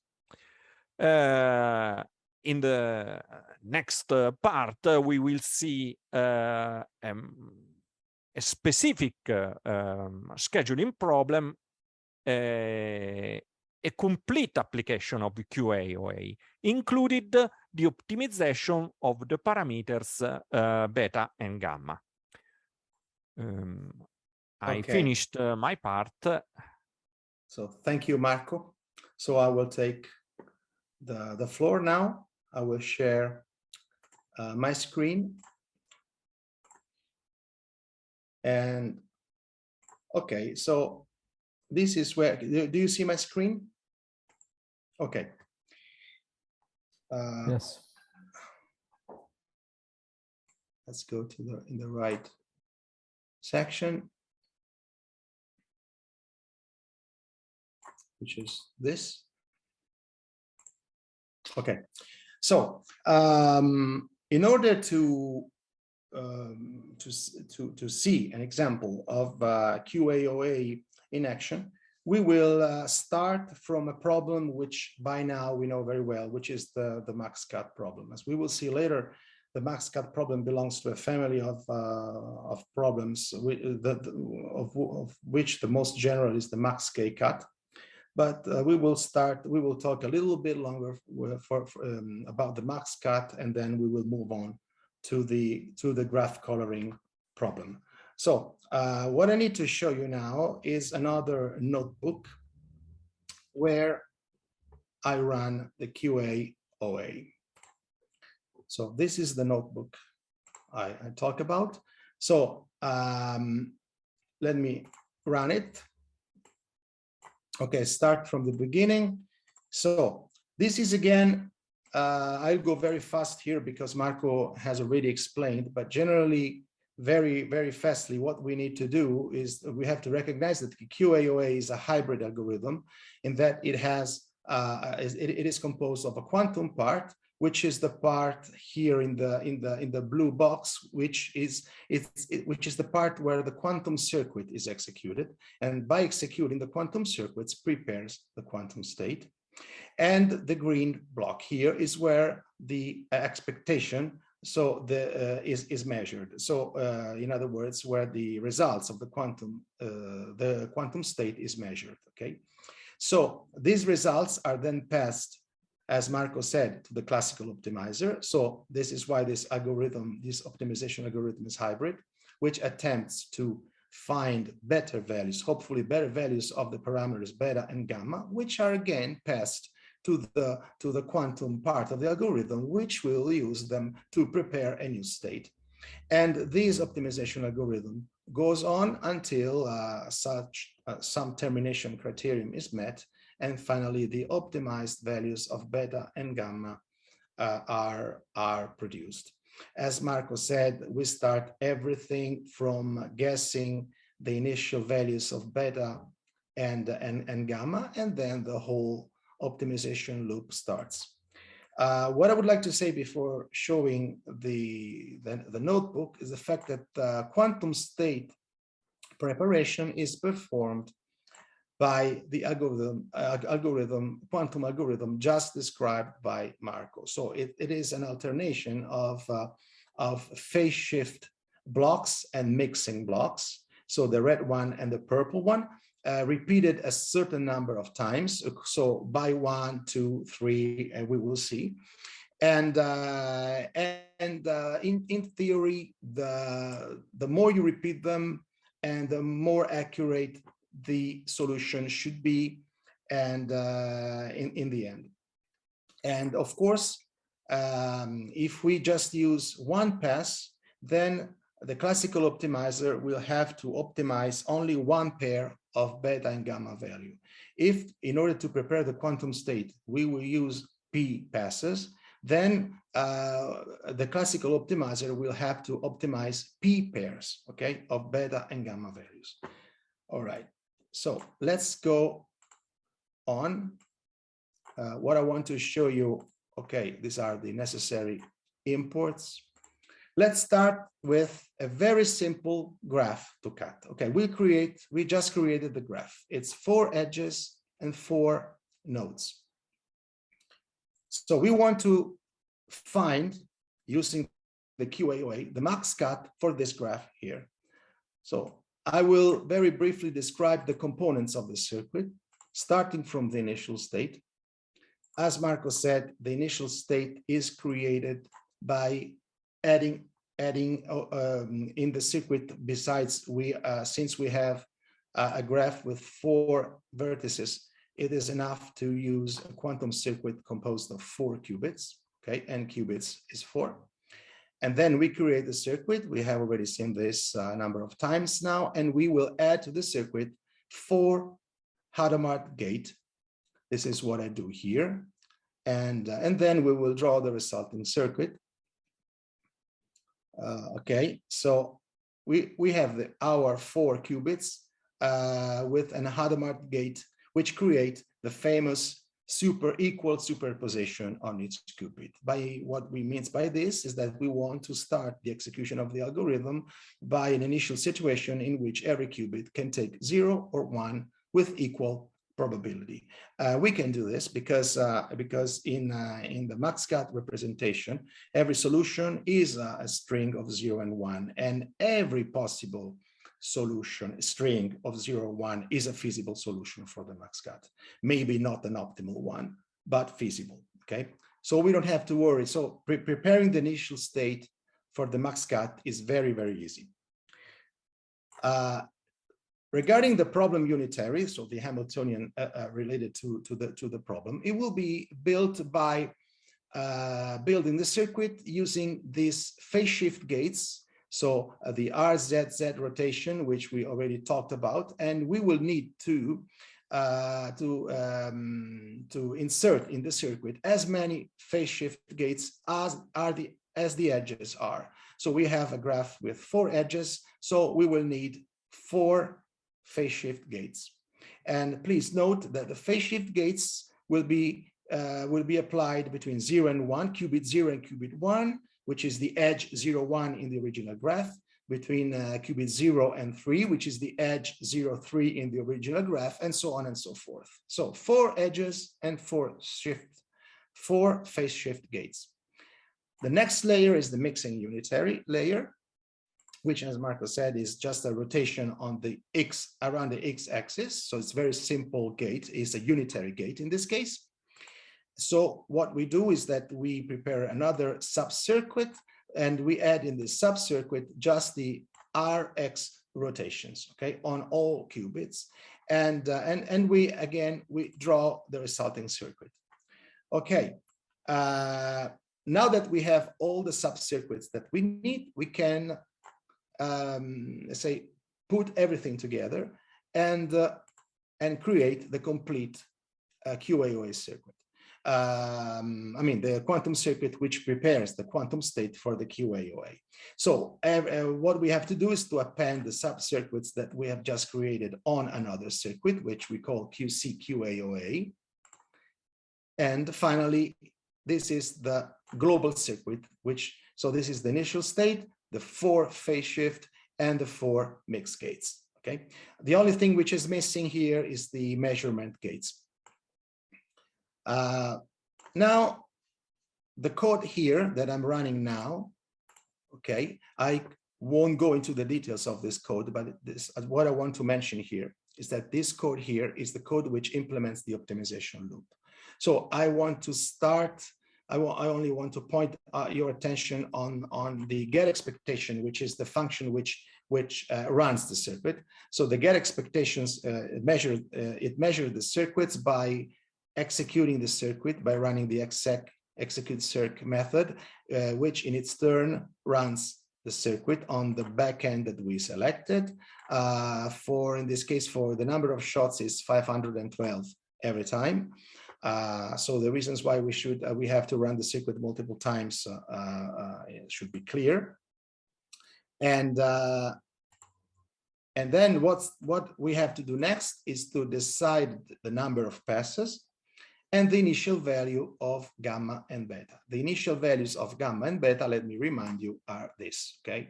The initial beta init and gamma init, sorry, okay. So this is what we have to decide now.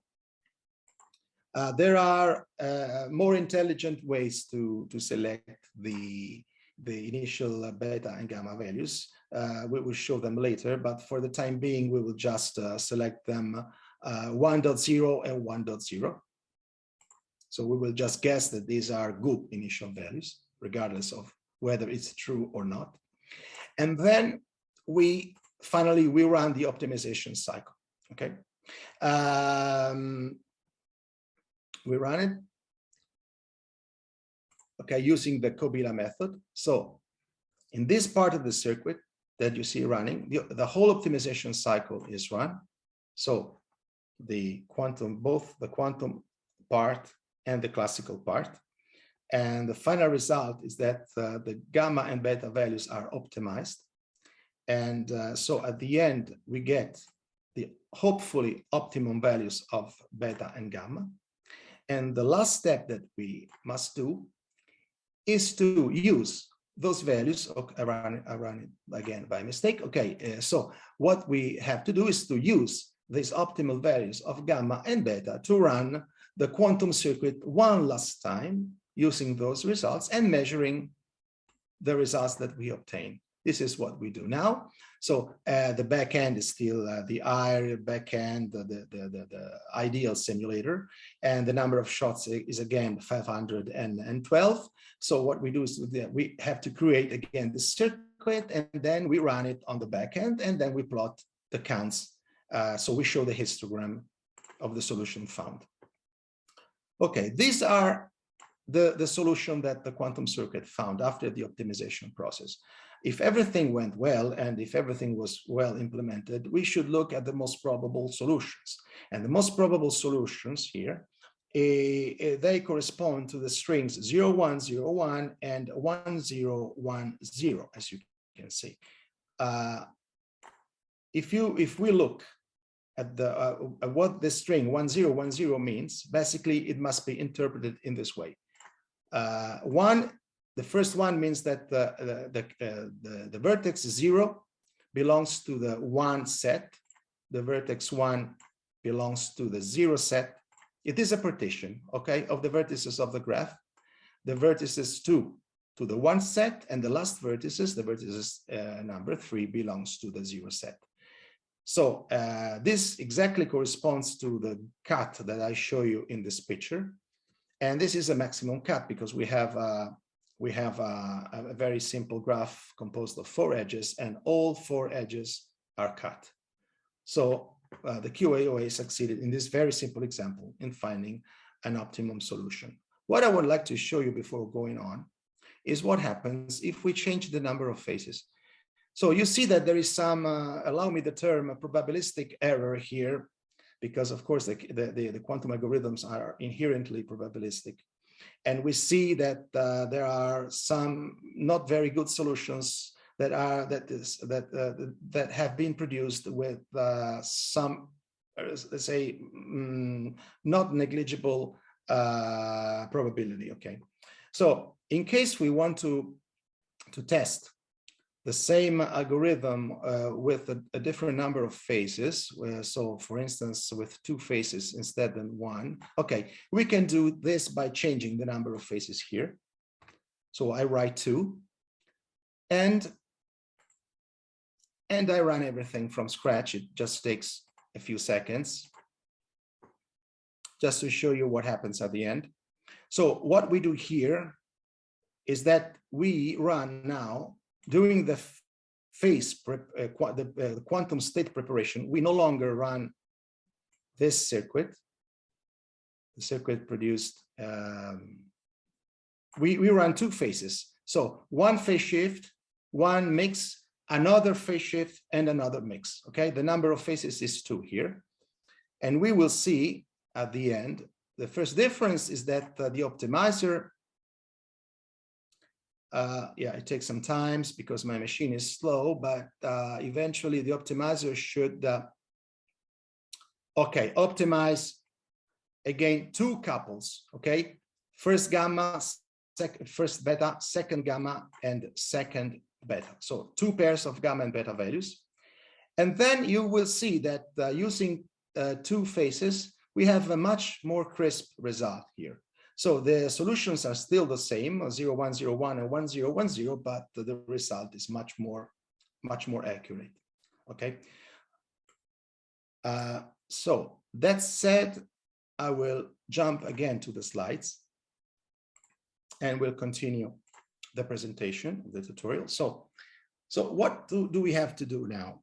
Now that we have seen that QAOA can be fruitfully used for our purposes, it would be nice to find some interesting scheduling problems or subproblems to test this algorithm on to see what happens. We will be focusing on the graph coloring problem, okay, which is depicted written in red here, for the reasons that will be clear in a few minutes. And why is the graph coloring problem relevant? The things that I'm about to talk about now are probably common knowledge to most of you, if not to everybody, but just allow me a couple of minutes to better explain. The graph coloring problem is relevant because there is a very strict correlation between the graph coloring problem and the very important subproblem of scheduling, which is the resource assignment problem. Just to give you a very fast example, let's suppose that we have to assign a certain number of airport gates to a number of incoming and departing flights, in this case 7 flights. In this Gantt, we show the activities, the time intervals at which each flight, each plane will be present at the airport, and so we will have to assign a gate to such airplane, and of course, no 2 gates can be assigned no 2 planes whose presence in the airport overlaps in time can be assigned the same gate. So the question to answer is, what is a possible feasible assignment? So what we do is that we create a conflict graph starting from this Gantt. There is a node for each plane, and 2 nodes are connected by an edge only if the 2 time intervals related to the 2 planes overlap in time. So for instance, between 1 and 2, there is an edge because they overlap in time. Between 1 and 3, there's no edge because plane 1 and plane 3 do not overlap in time. So if we solve the coloring problem with this graph, we find out that since the chromatic degree of this graph is 3, 3 colors are enough to find a feasible coloring. That basically means that in order to feasibly assign the resources to these planes, 3 gates are sufficient. Once we have the graph colored, feasibly colored, all we have to do is to assign the colors, that is assigning the gate to each plane. And this is the solution that we obtain. And of course, this is a feasible solution because no 2 time intervals colored with the same color overlap in time. So we know now that that solving a graph coloring problem is very useful, could be very useful with quantum computing, of course, could be very useful for scheduling problems, okay? So the question now is, can we solve graph coloring problem with QAOA? The answer, of course, is yes. And now the next problem is, how do we find remember the last part of Marco's talk. The hard part is how do we find a feasible encoding and a feasible representation of the Hamiltonian corresponding to the problem and the Hamiltonian corresponding to the mix phase. Regarding the encodings, there are many encodings that could be used. I'll just mention the 2 encodings. The one hot encoding is the encoding that we will use in this tutorial, but we could use also the logarithmic encoding, which uses a lesser number of qubits, but the resulting quantum circuit is more complex, and especially when the number of colors is not a power of 2. Okay, so we will stick to the one hot encoding because it provides us means to explain what follows in a rather reasonably easy fashion. So the one hot encoding basically is the following. Let's suppose we have a graph to be colored with 4 vertices and 5 edges. So the encodings is exactly what you see here on the right side of the slide. So we use strings of 3 qubits because we have 3 colors. Okay, and where the red color will be encoded as 1, 0, 0, meaning because all these strings are characterized by the fact that are composed of all zeros except 1, which must be 1, of course. So, and the position of the 1 is encodes the color. So in this case, the 1 is in its first position and encodes color red. In this string, the 1 is in second position and encodes color blue. And in this string is in its third position and encodes color 3. A very easy representation that explains well what is happening is the following. If we have this graph and 3 colors, we can depict this graph in 3 different layers, and 1 layer for each color. And we see that this is feasible coloring. So node 1 and 3 are red, so belongs to the red layer. Node blue belongs to the middle layer, which is the blue layer, and node green is the bottom layer. And the feasible coloring, a global physical coloring in this example, is encoded as the following string at the bottom of the slide. This is 100, 010, 100, and 001, a triplet for each vertex. This is a more formal, a slightly more formal way to describe what I have just talked about. So just to wrap up, for each vertex, we need k qubits, if k is the number of colors. And the intended meaning is that according to the one hot encoding, only 1 qubit can be 1. All the others must be 0. Okay. What we need is we need nk bits in general. So n is the number of vertices of the graph that have to be colored. K is the number of colors, and divided in n blocks composed of k bits each. And this tells us also the size of the machine on which the particular graph coloring instance can run. So in this case, we need at least 12 qubits. We have already seen this. This is the quantum approximate optimization algorithm.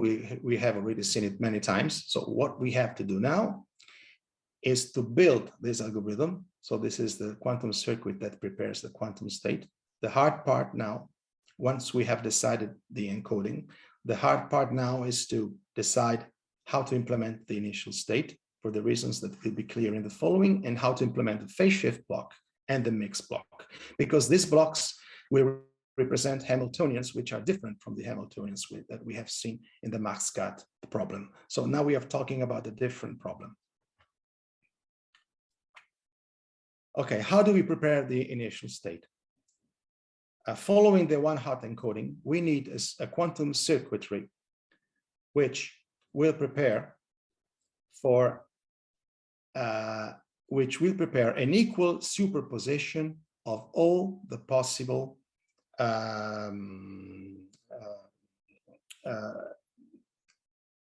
values that the k strings can take. So basically what it means is that if we have 3 bits for each color, then all colorings must be possibly encoded, and all the colorings must be possibly encoded with the same probability. Okay, so in case we have, and this particular state superposition is called W state. The quantum gates that are necessary to produce this initial state before the circuit starts is not trivial, and the people who are interested can read this very interesting paper, which is dated 2021 by Fuchs et al., which explains very well how this superposition, what are the necessary quantum gates to create this superposition. This is no longer the case like in the Max-Cut, where every value, every possible combination of 0 and 1s in the initial state was representing a feasible solution. In the one hot encoding, this is no longer true. This is why we need more effort to create the initial state. Regarding the phase shift, this is rather easy because the problem Hamiltonian in the graph coloring case counts the arcs whose endpoints are colored with different colors. If you think about it, this is exactly what was happening in the Max-Cut case. The only difference is that the colors were only 2 in the max cut, okay, because we had to partition the vertices into 2 subsets. And it's like the max cut is, in the end, is a graph coloring problem with 2 colors. So the only difference is the number of colors. So the phase shift, let's say, block is the same, more or less, and in fact, the same gates are applied. And the only problem is deciding how many, and the number is given by this formula. We will apply k, if we have k colors, k square minus k divided by 2. And so just for example, if we have a graph to be colored composed of 4 nodes and 5 edges and 3 colors, then in that case, we will need 15 phase shift gates. Things get harder when it comes down to deciding the mixing gates. Sticking to the old example, if you look at this picture on the right, this is a very useful representation to explain what happens, because if you consider just one edge of the graph to be colored, this one, and as we know, this edge can take the red color, the blue color, or the green color. So we focus ourselves on this column here, okay, and we focus ourselves on the graph that we can create by connecting with dashed lines all these colors here. So red connected with blue, blue connected with green, and then again back to red, okay. And if we consider this new graph, which besides caveat, it's not the graph to be colored, okay, the mixing gates must implement a rotation of the color on this vertex, okay. This basically means that each vertex in the graph can potentially take each one of the available colors. Regarding the mixing gates, the basic component, the basic gate which is used, is a product of one RXX rotation and a RYY rotation. And this is interesting to see this fact here, because if we remember, the RXX gate is implemented as a rotation on the x-axis sandwiched by 2 C-naughts. The same applies to the RYY gate, which is an RY rotation sandwiched by 2 C-naughts. And of course, these 2 C-naughts cancel each other because they do the same operation and opposed. So the final gate that we obtain is the following, which is called for brevity mix XY. Okay, and another word of caution before going on is related to the fact that once we have decided the mix XY gates, we have to schedule them in the compilation plan in the circuit very carefully, because there's no these gates do not fully commute among each other. So there is a ordering which must be satisfied among these gates. The reasons why there is this ordering is the following. Let's consider a slightly more complex example with 5 colors. And again, this is not the graph to be colored again, okay? And so in this case, we have to, what we do is that we partition the mix XY shift gates that are necessary into 2 sets, the odd set and the even set. In this case, with 5 edges, we will have 5 mix XY gates to implement in the circuit. And the odd set is composed by the mix XY set whose first qubit is oddly numbered. So belonging to the odd set is the mix XY Q1, Q2, and Q3, Q4. While mix XY Q2, Q3, and Q4, Q5 belong to the even set. Then we can have eventually, possibly we can have a last mix XY, but only in the cases where the number of colors K is odd. Otherwise, we just have an odd set and an even set. But what is important to state here is that the ordering is decided by the fact that since, for instance, the mix XY Q1 and Q2 has Q2 in common, the qubit 2 in common with the mix XY belonging to the event set, there is an ordering. By convention, this is the convention that has been used in Wang 2020 and Hatfield 2019. The odd set is scheduled before the even set, and then finally the last, which is the odd case. And so these are the ordering constraints that must be implemented when we run the quantum circuit, and it's very important. Otherwise, the logic of the circuit could be messed up. Okay, this is just a sketch of what an excerpt of the compiled circuit, which solves a graph coloring problem. This is just to show you, just to give you a view of one gate which creates the initial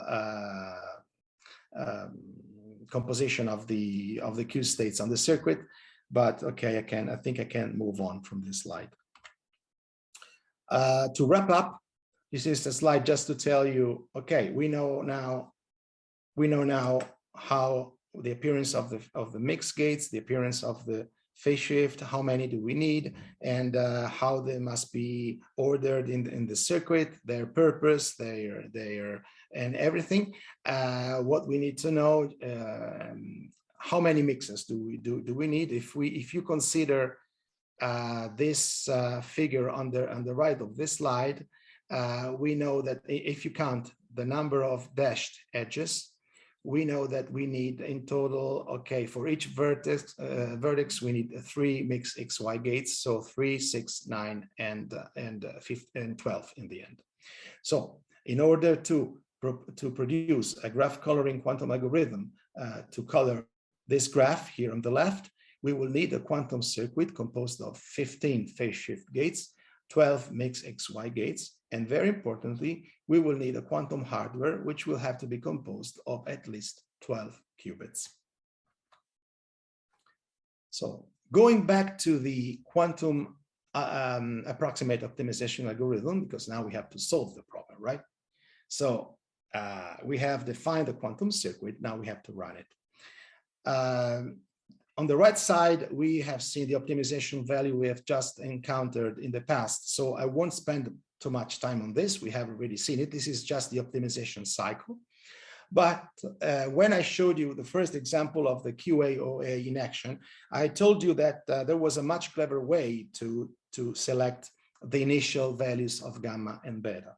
Okay, and this more clever way is defined by is implemented by creating the so-called solution or energy landscape.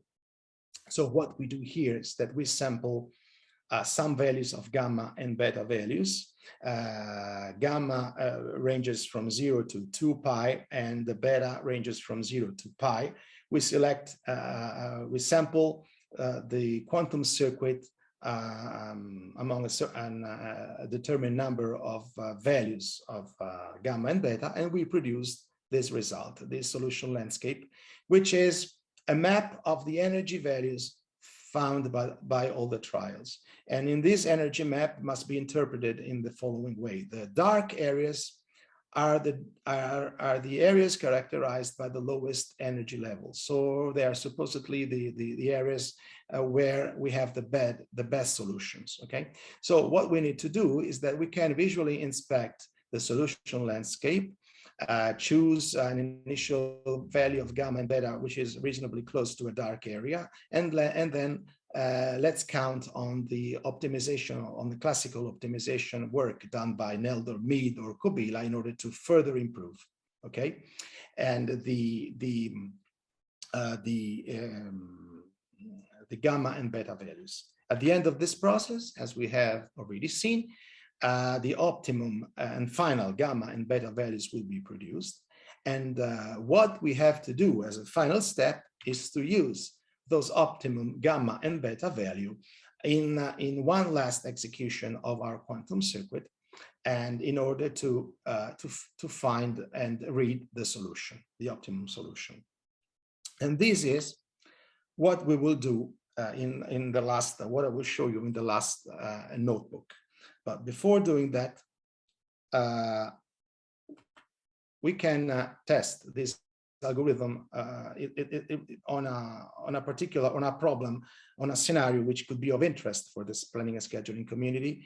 And there are many examples that can be drawn, that can be used. But we come up with this application, which is a space-ground communication problem, where we have a set V of space-ground communications from satellites to ground stations that have to be performed. We have a set of K ground stations with unary capacity. And in this particular case, each satellite can use all the available ground stations, but this is a restriction that can be abandoned quite easily. And the goal is to maximize the set of non-conflicting communication. The quantum algorithm, the QAOA, run on these resource assignment problems, in general can solve, it naturally solves oversubscribed problems. So in case a solution does not exist, or it can, that assigns where a full assignment is achievable. However, the circuit will provide a solution that will try to maximize the number of non-conflicting communications. In the examples that I will show, the problem will not be oversubscribed. So let's suppose that we have a number of satellites, 7 satellites again, and they have to communicate with ground at this interval of time. Some intervals overlap with each other. So what we have to do is to create a conflict graph again, which is a chordal graph. And what we have to do is to implement a correct quantum optimization algorithm trying to resolve the coloring problem of this graph. What is important here is that we could also take into account different importance in the conflicts. Okay, and this can be done by considering that the weights in the conflict graph can be different from 1. Okay, in that case, we would fall into the max k-cut problem, which is the most general problem of the family. And as a meaning that we could give to this weight could be the importance of the conflict. And in that case, the quantum algorithm would try to minimize the conflicts with high importance. Okay, of course. And again, then the K, which is the number of colors, in this case, coincides with the number of ground stations available.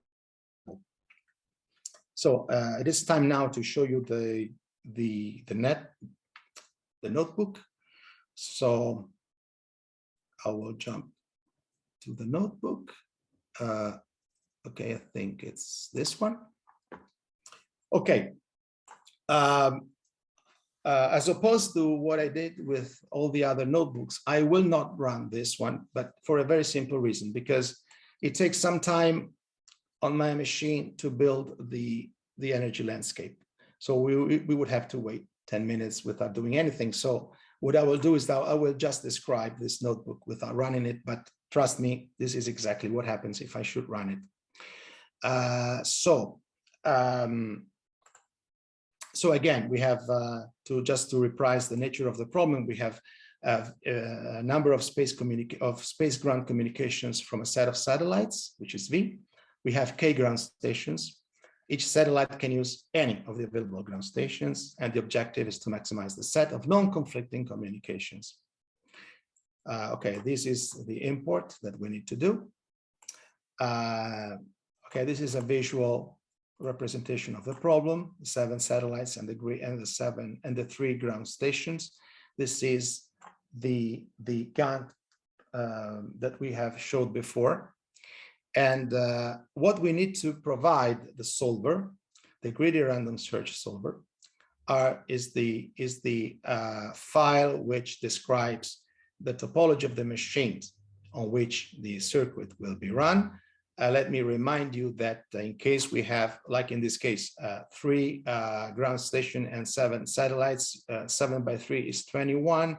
So we will need machines with at least 21 qubits, and this is one such machine. This is a machine which was inspired by the Rigetti computing company. And the other information that we have to provide the solver is the file which describes the problem. So this is a JSON, this file is written in the JSON format. It's rather easy to understand. We have the number of colors, that is of ground station, which is 3 in this case. We have 7 nodes, which corresponds to the satellites.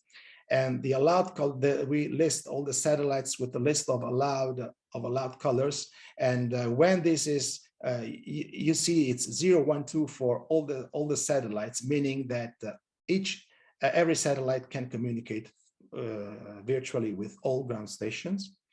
And lastly, we have to describe the conflict graph here. So this is this triplets here. The first 2 nodes is just the edge. So this is the edge from node 0 to node 1, the edge from node 1 to node 2, and the last digit is the weight. In this case, the weight is 1 for all the edges.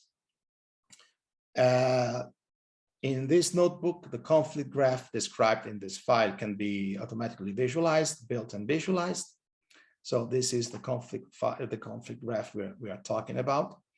Then, like always, we have to select the backend simulator that we are using from Qiskit. Then there is the compilation step. So we will use the really random search to compile in order to minimize the depth of the circuit for reasons that are known by now. So this is the optimization, the maxband optimization progress. And finally, we come up with a solution whose maxband is 92, composed of 96 swaps. Then again, we have to translate the obtained circuit in Qiskit format in order to be shown in Qiskit. This is what the create solution circuit procedure does. And finally, the circuit can be shown, and we have a depth of 52. But bear in mind that we have 52 because you see that the swaps here are depicted in compact form, and in Qiskit, the depth of the circuit is computed depending on the particular format the circuit is composed. If I had decomposed the circuit before showing the depth, I would have received a higher depth, of course. We have already seen this in a previous notebook. Then we already know this. We have to decide the initial gamma and beta values. I just explained how we do this step in this case. So what we have to do is that we have to build the energy landscape. Beta will range from 0 to pi. Gamma will range from 0 to 2 pi. And we will sample a number of 288 combinations of beta and gamma. So that means that we have to build 288 different circuits. Each circuit will be applied will be related to a different beta and gamma combination. We will create all the circuits and append them into this data structure here, circuits 2. And finally, we can execute within Qiskit all 288 circuits all together. And this is the part which takes a long time. This is why I'm not running it. And eventually, we will create here in this code snippet, we will have the results of the execution, and we can use those results to plot the energy landscape. The energy landscape that we have received is the following. So we can select by visual inspection two values which are possibly good. So for gamma, we select 4.7 around here, and for beta 1.5. So we are in this area, which is dark enough to hope that these initial gamma and beta values are good enough.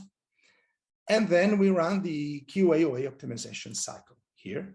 Okay, we have already seen this.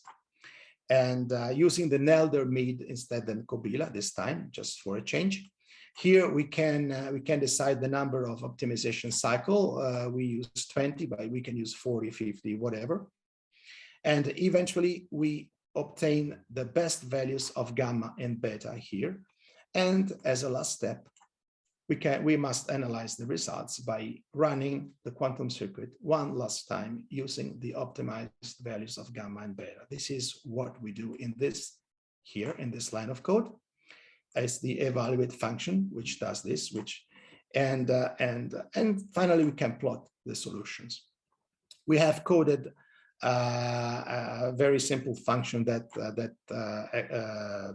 extracts the best solution out of the solution obtained from the circuit run, and this is the one of the best solution that we have obtained. So now we have to check that this is a feasible solution. This string must be read in the following way.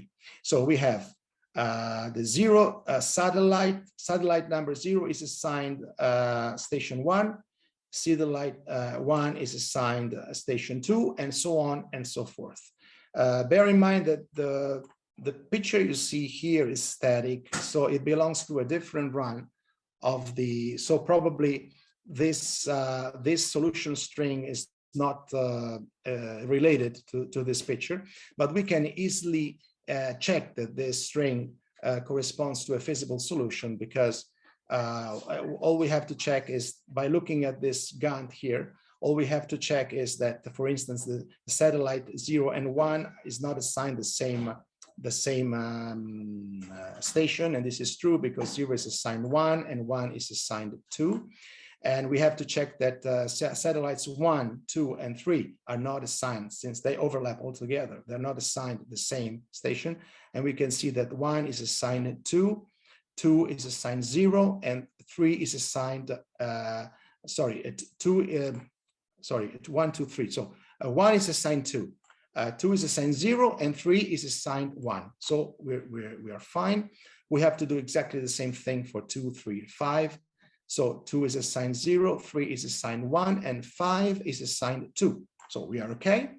And lastly, we have to check that that 4 and 6 are assigned different. 5, 4, and 6 are assigned different stations. So 4 is 1, 5 is 2, and 6 is 0. So this is a feasible solution. Okay.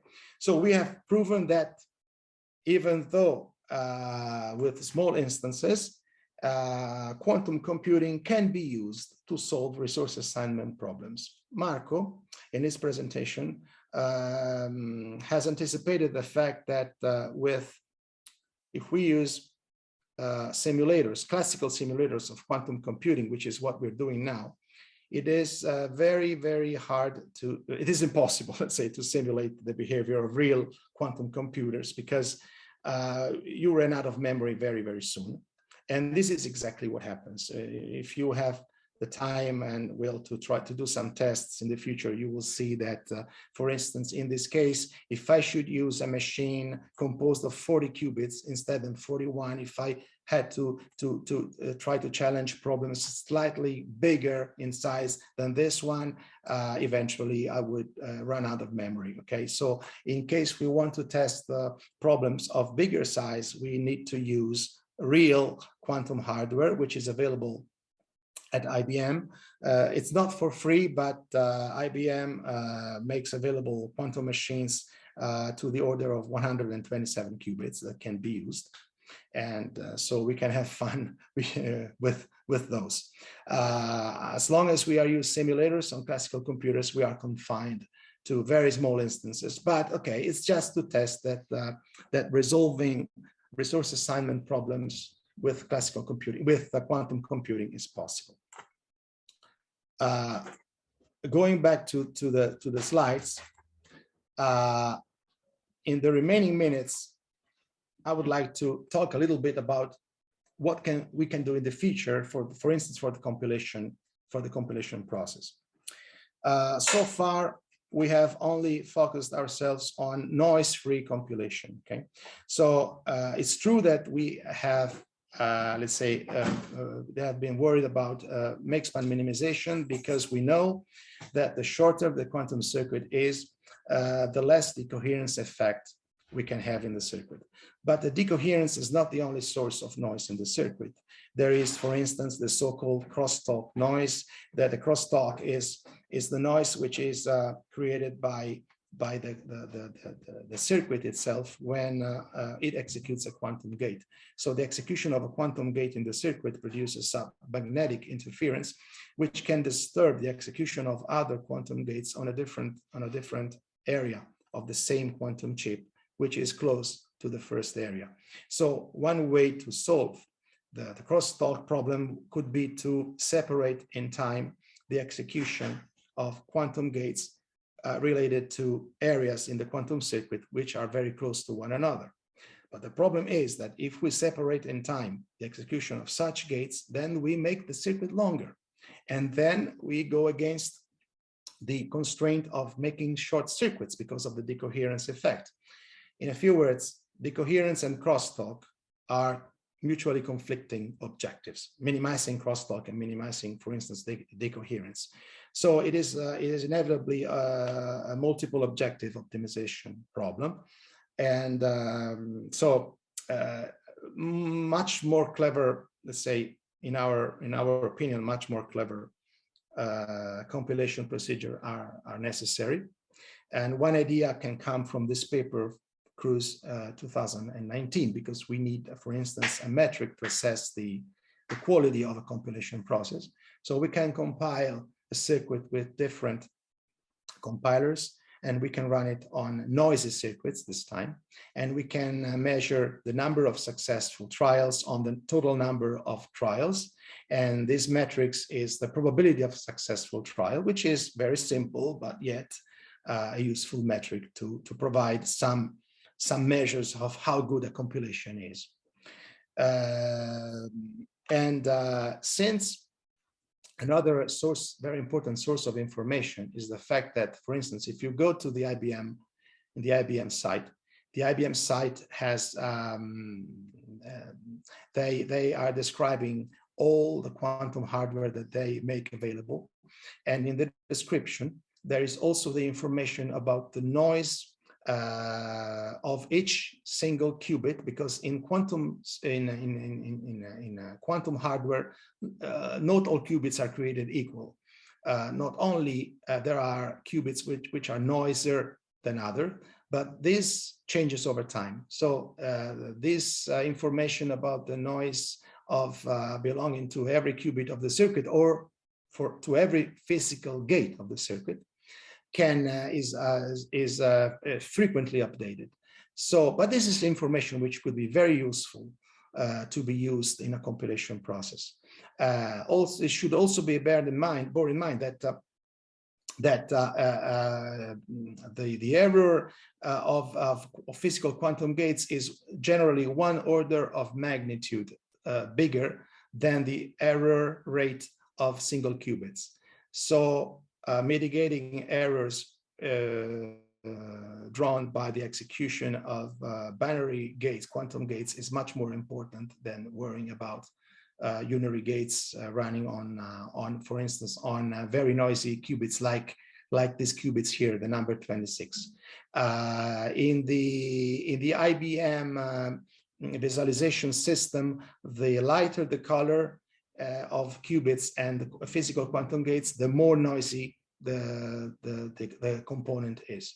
So another idea that could be used for more clever compilation passes could be the one of choosing the paths during this swap insertion, the paths that use less noisy qubits. For instance, if I should swap qubit 7 with qubit 8, in this particular example, it's better to use the green path than the red path, because the red path uses the very noisy physical gate between qubit 11 and qubit 14. This is just the basic ideas, okay? But there's much work to do. And one last word, if I have a minute, on the quantum supremacy, which has already been mentioned by Marco. When will eventually quantum circuits undoubtedly show their superiority with respect to classical computing? This is a very hard problem, as Marco was saying, and there's not a definite answer so far. We have very encouraging results on some particular problems, for some particular, let's say, technologies, quantum technologies, but the overall general answer is not yet defined. There is this very interesting paper from 2019, sorry, that says that we can hope to prove to have a crisper view of the superiority of quantum computing over classical computing when we will be put in the position to use quantum machines whose number of qubits is in the order of the several hundreds to the thousands. Okay, until we arrive to that point, we won't be able to prove quantum supremacy. At least this is the conclusions drawn on this paper. I think there's no more time for one more notebook because we ran out of time. So I'll just say that we will make these notebooks available for the people who are interested. And in particular, this last notebook is a notebook I had prepared, which can be used to play with greedy random search and to test the greedy random search with all the other compilers which are present in Qiskit against a wide range of problems, of max-cut problems. So the whole benchmark, okay, composed of 8-qubit instances, 21-qubit instances, and 40-qubit instances. So you can test for yourself that if you try to run 40-qubit instances, there's no chance to run them on the classical simulator of quantum computing. The computer will run out of memory. At least this is what happens with mine. Okay, I think this is all. Just some conclusions. What we have talked about. Okay, we tried to provide a fast introduction of quantum computing, and we tried to address the connection between quantum computing and planning and scheduling technology from both the perspective of what planning and scheduling technology can do for quantum computing and the other way around. And in the end, we gave some ideas of possible future research direction within the field of compilation issues, which is the field we are particularly interested in. And yeah, and these are a list of references that you can read and you can have a look to if you are interested. And I think this ends the tutorial. We hope you enjoyed this. So I hope you find the tutorial interesting, and thank you for your attention.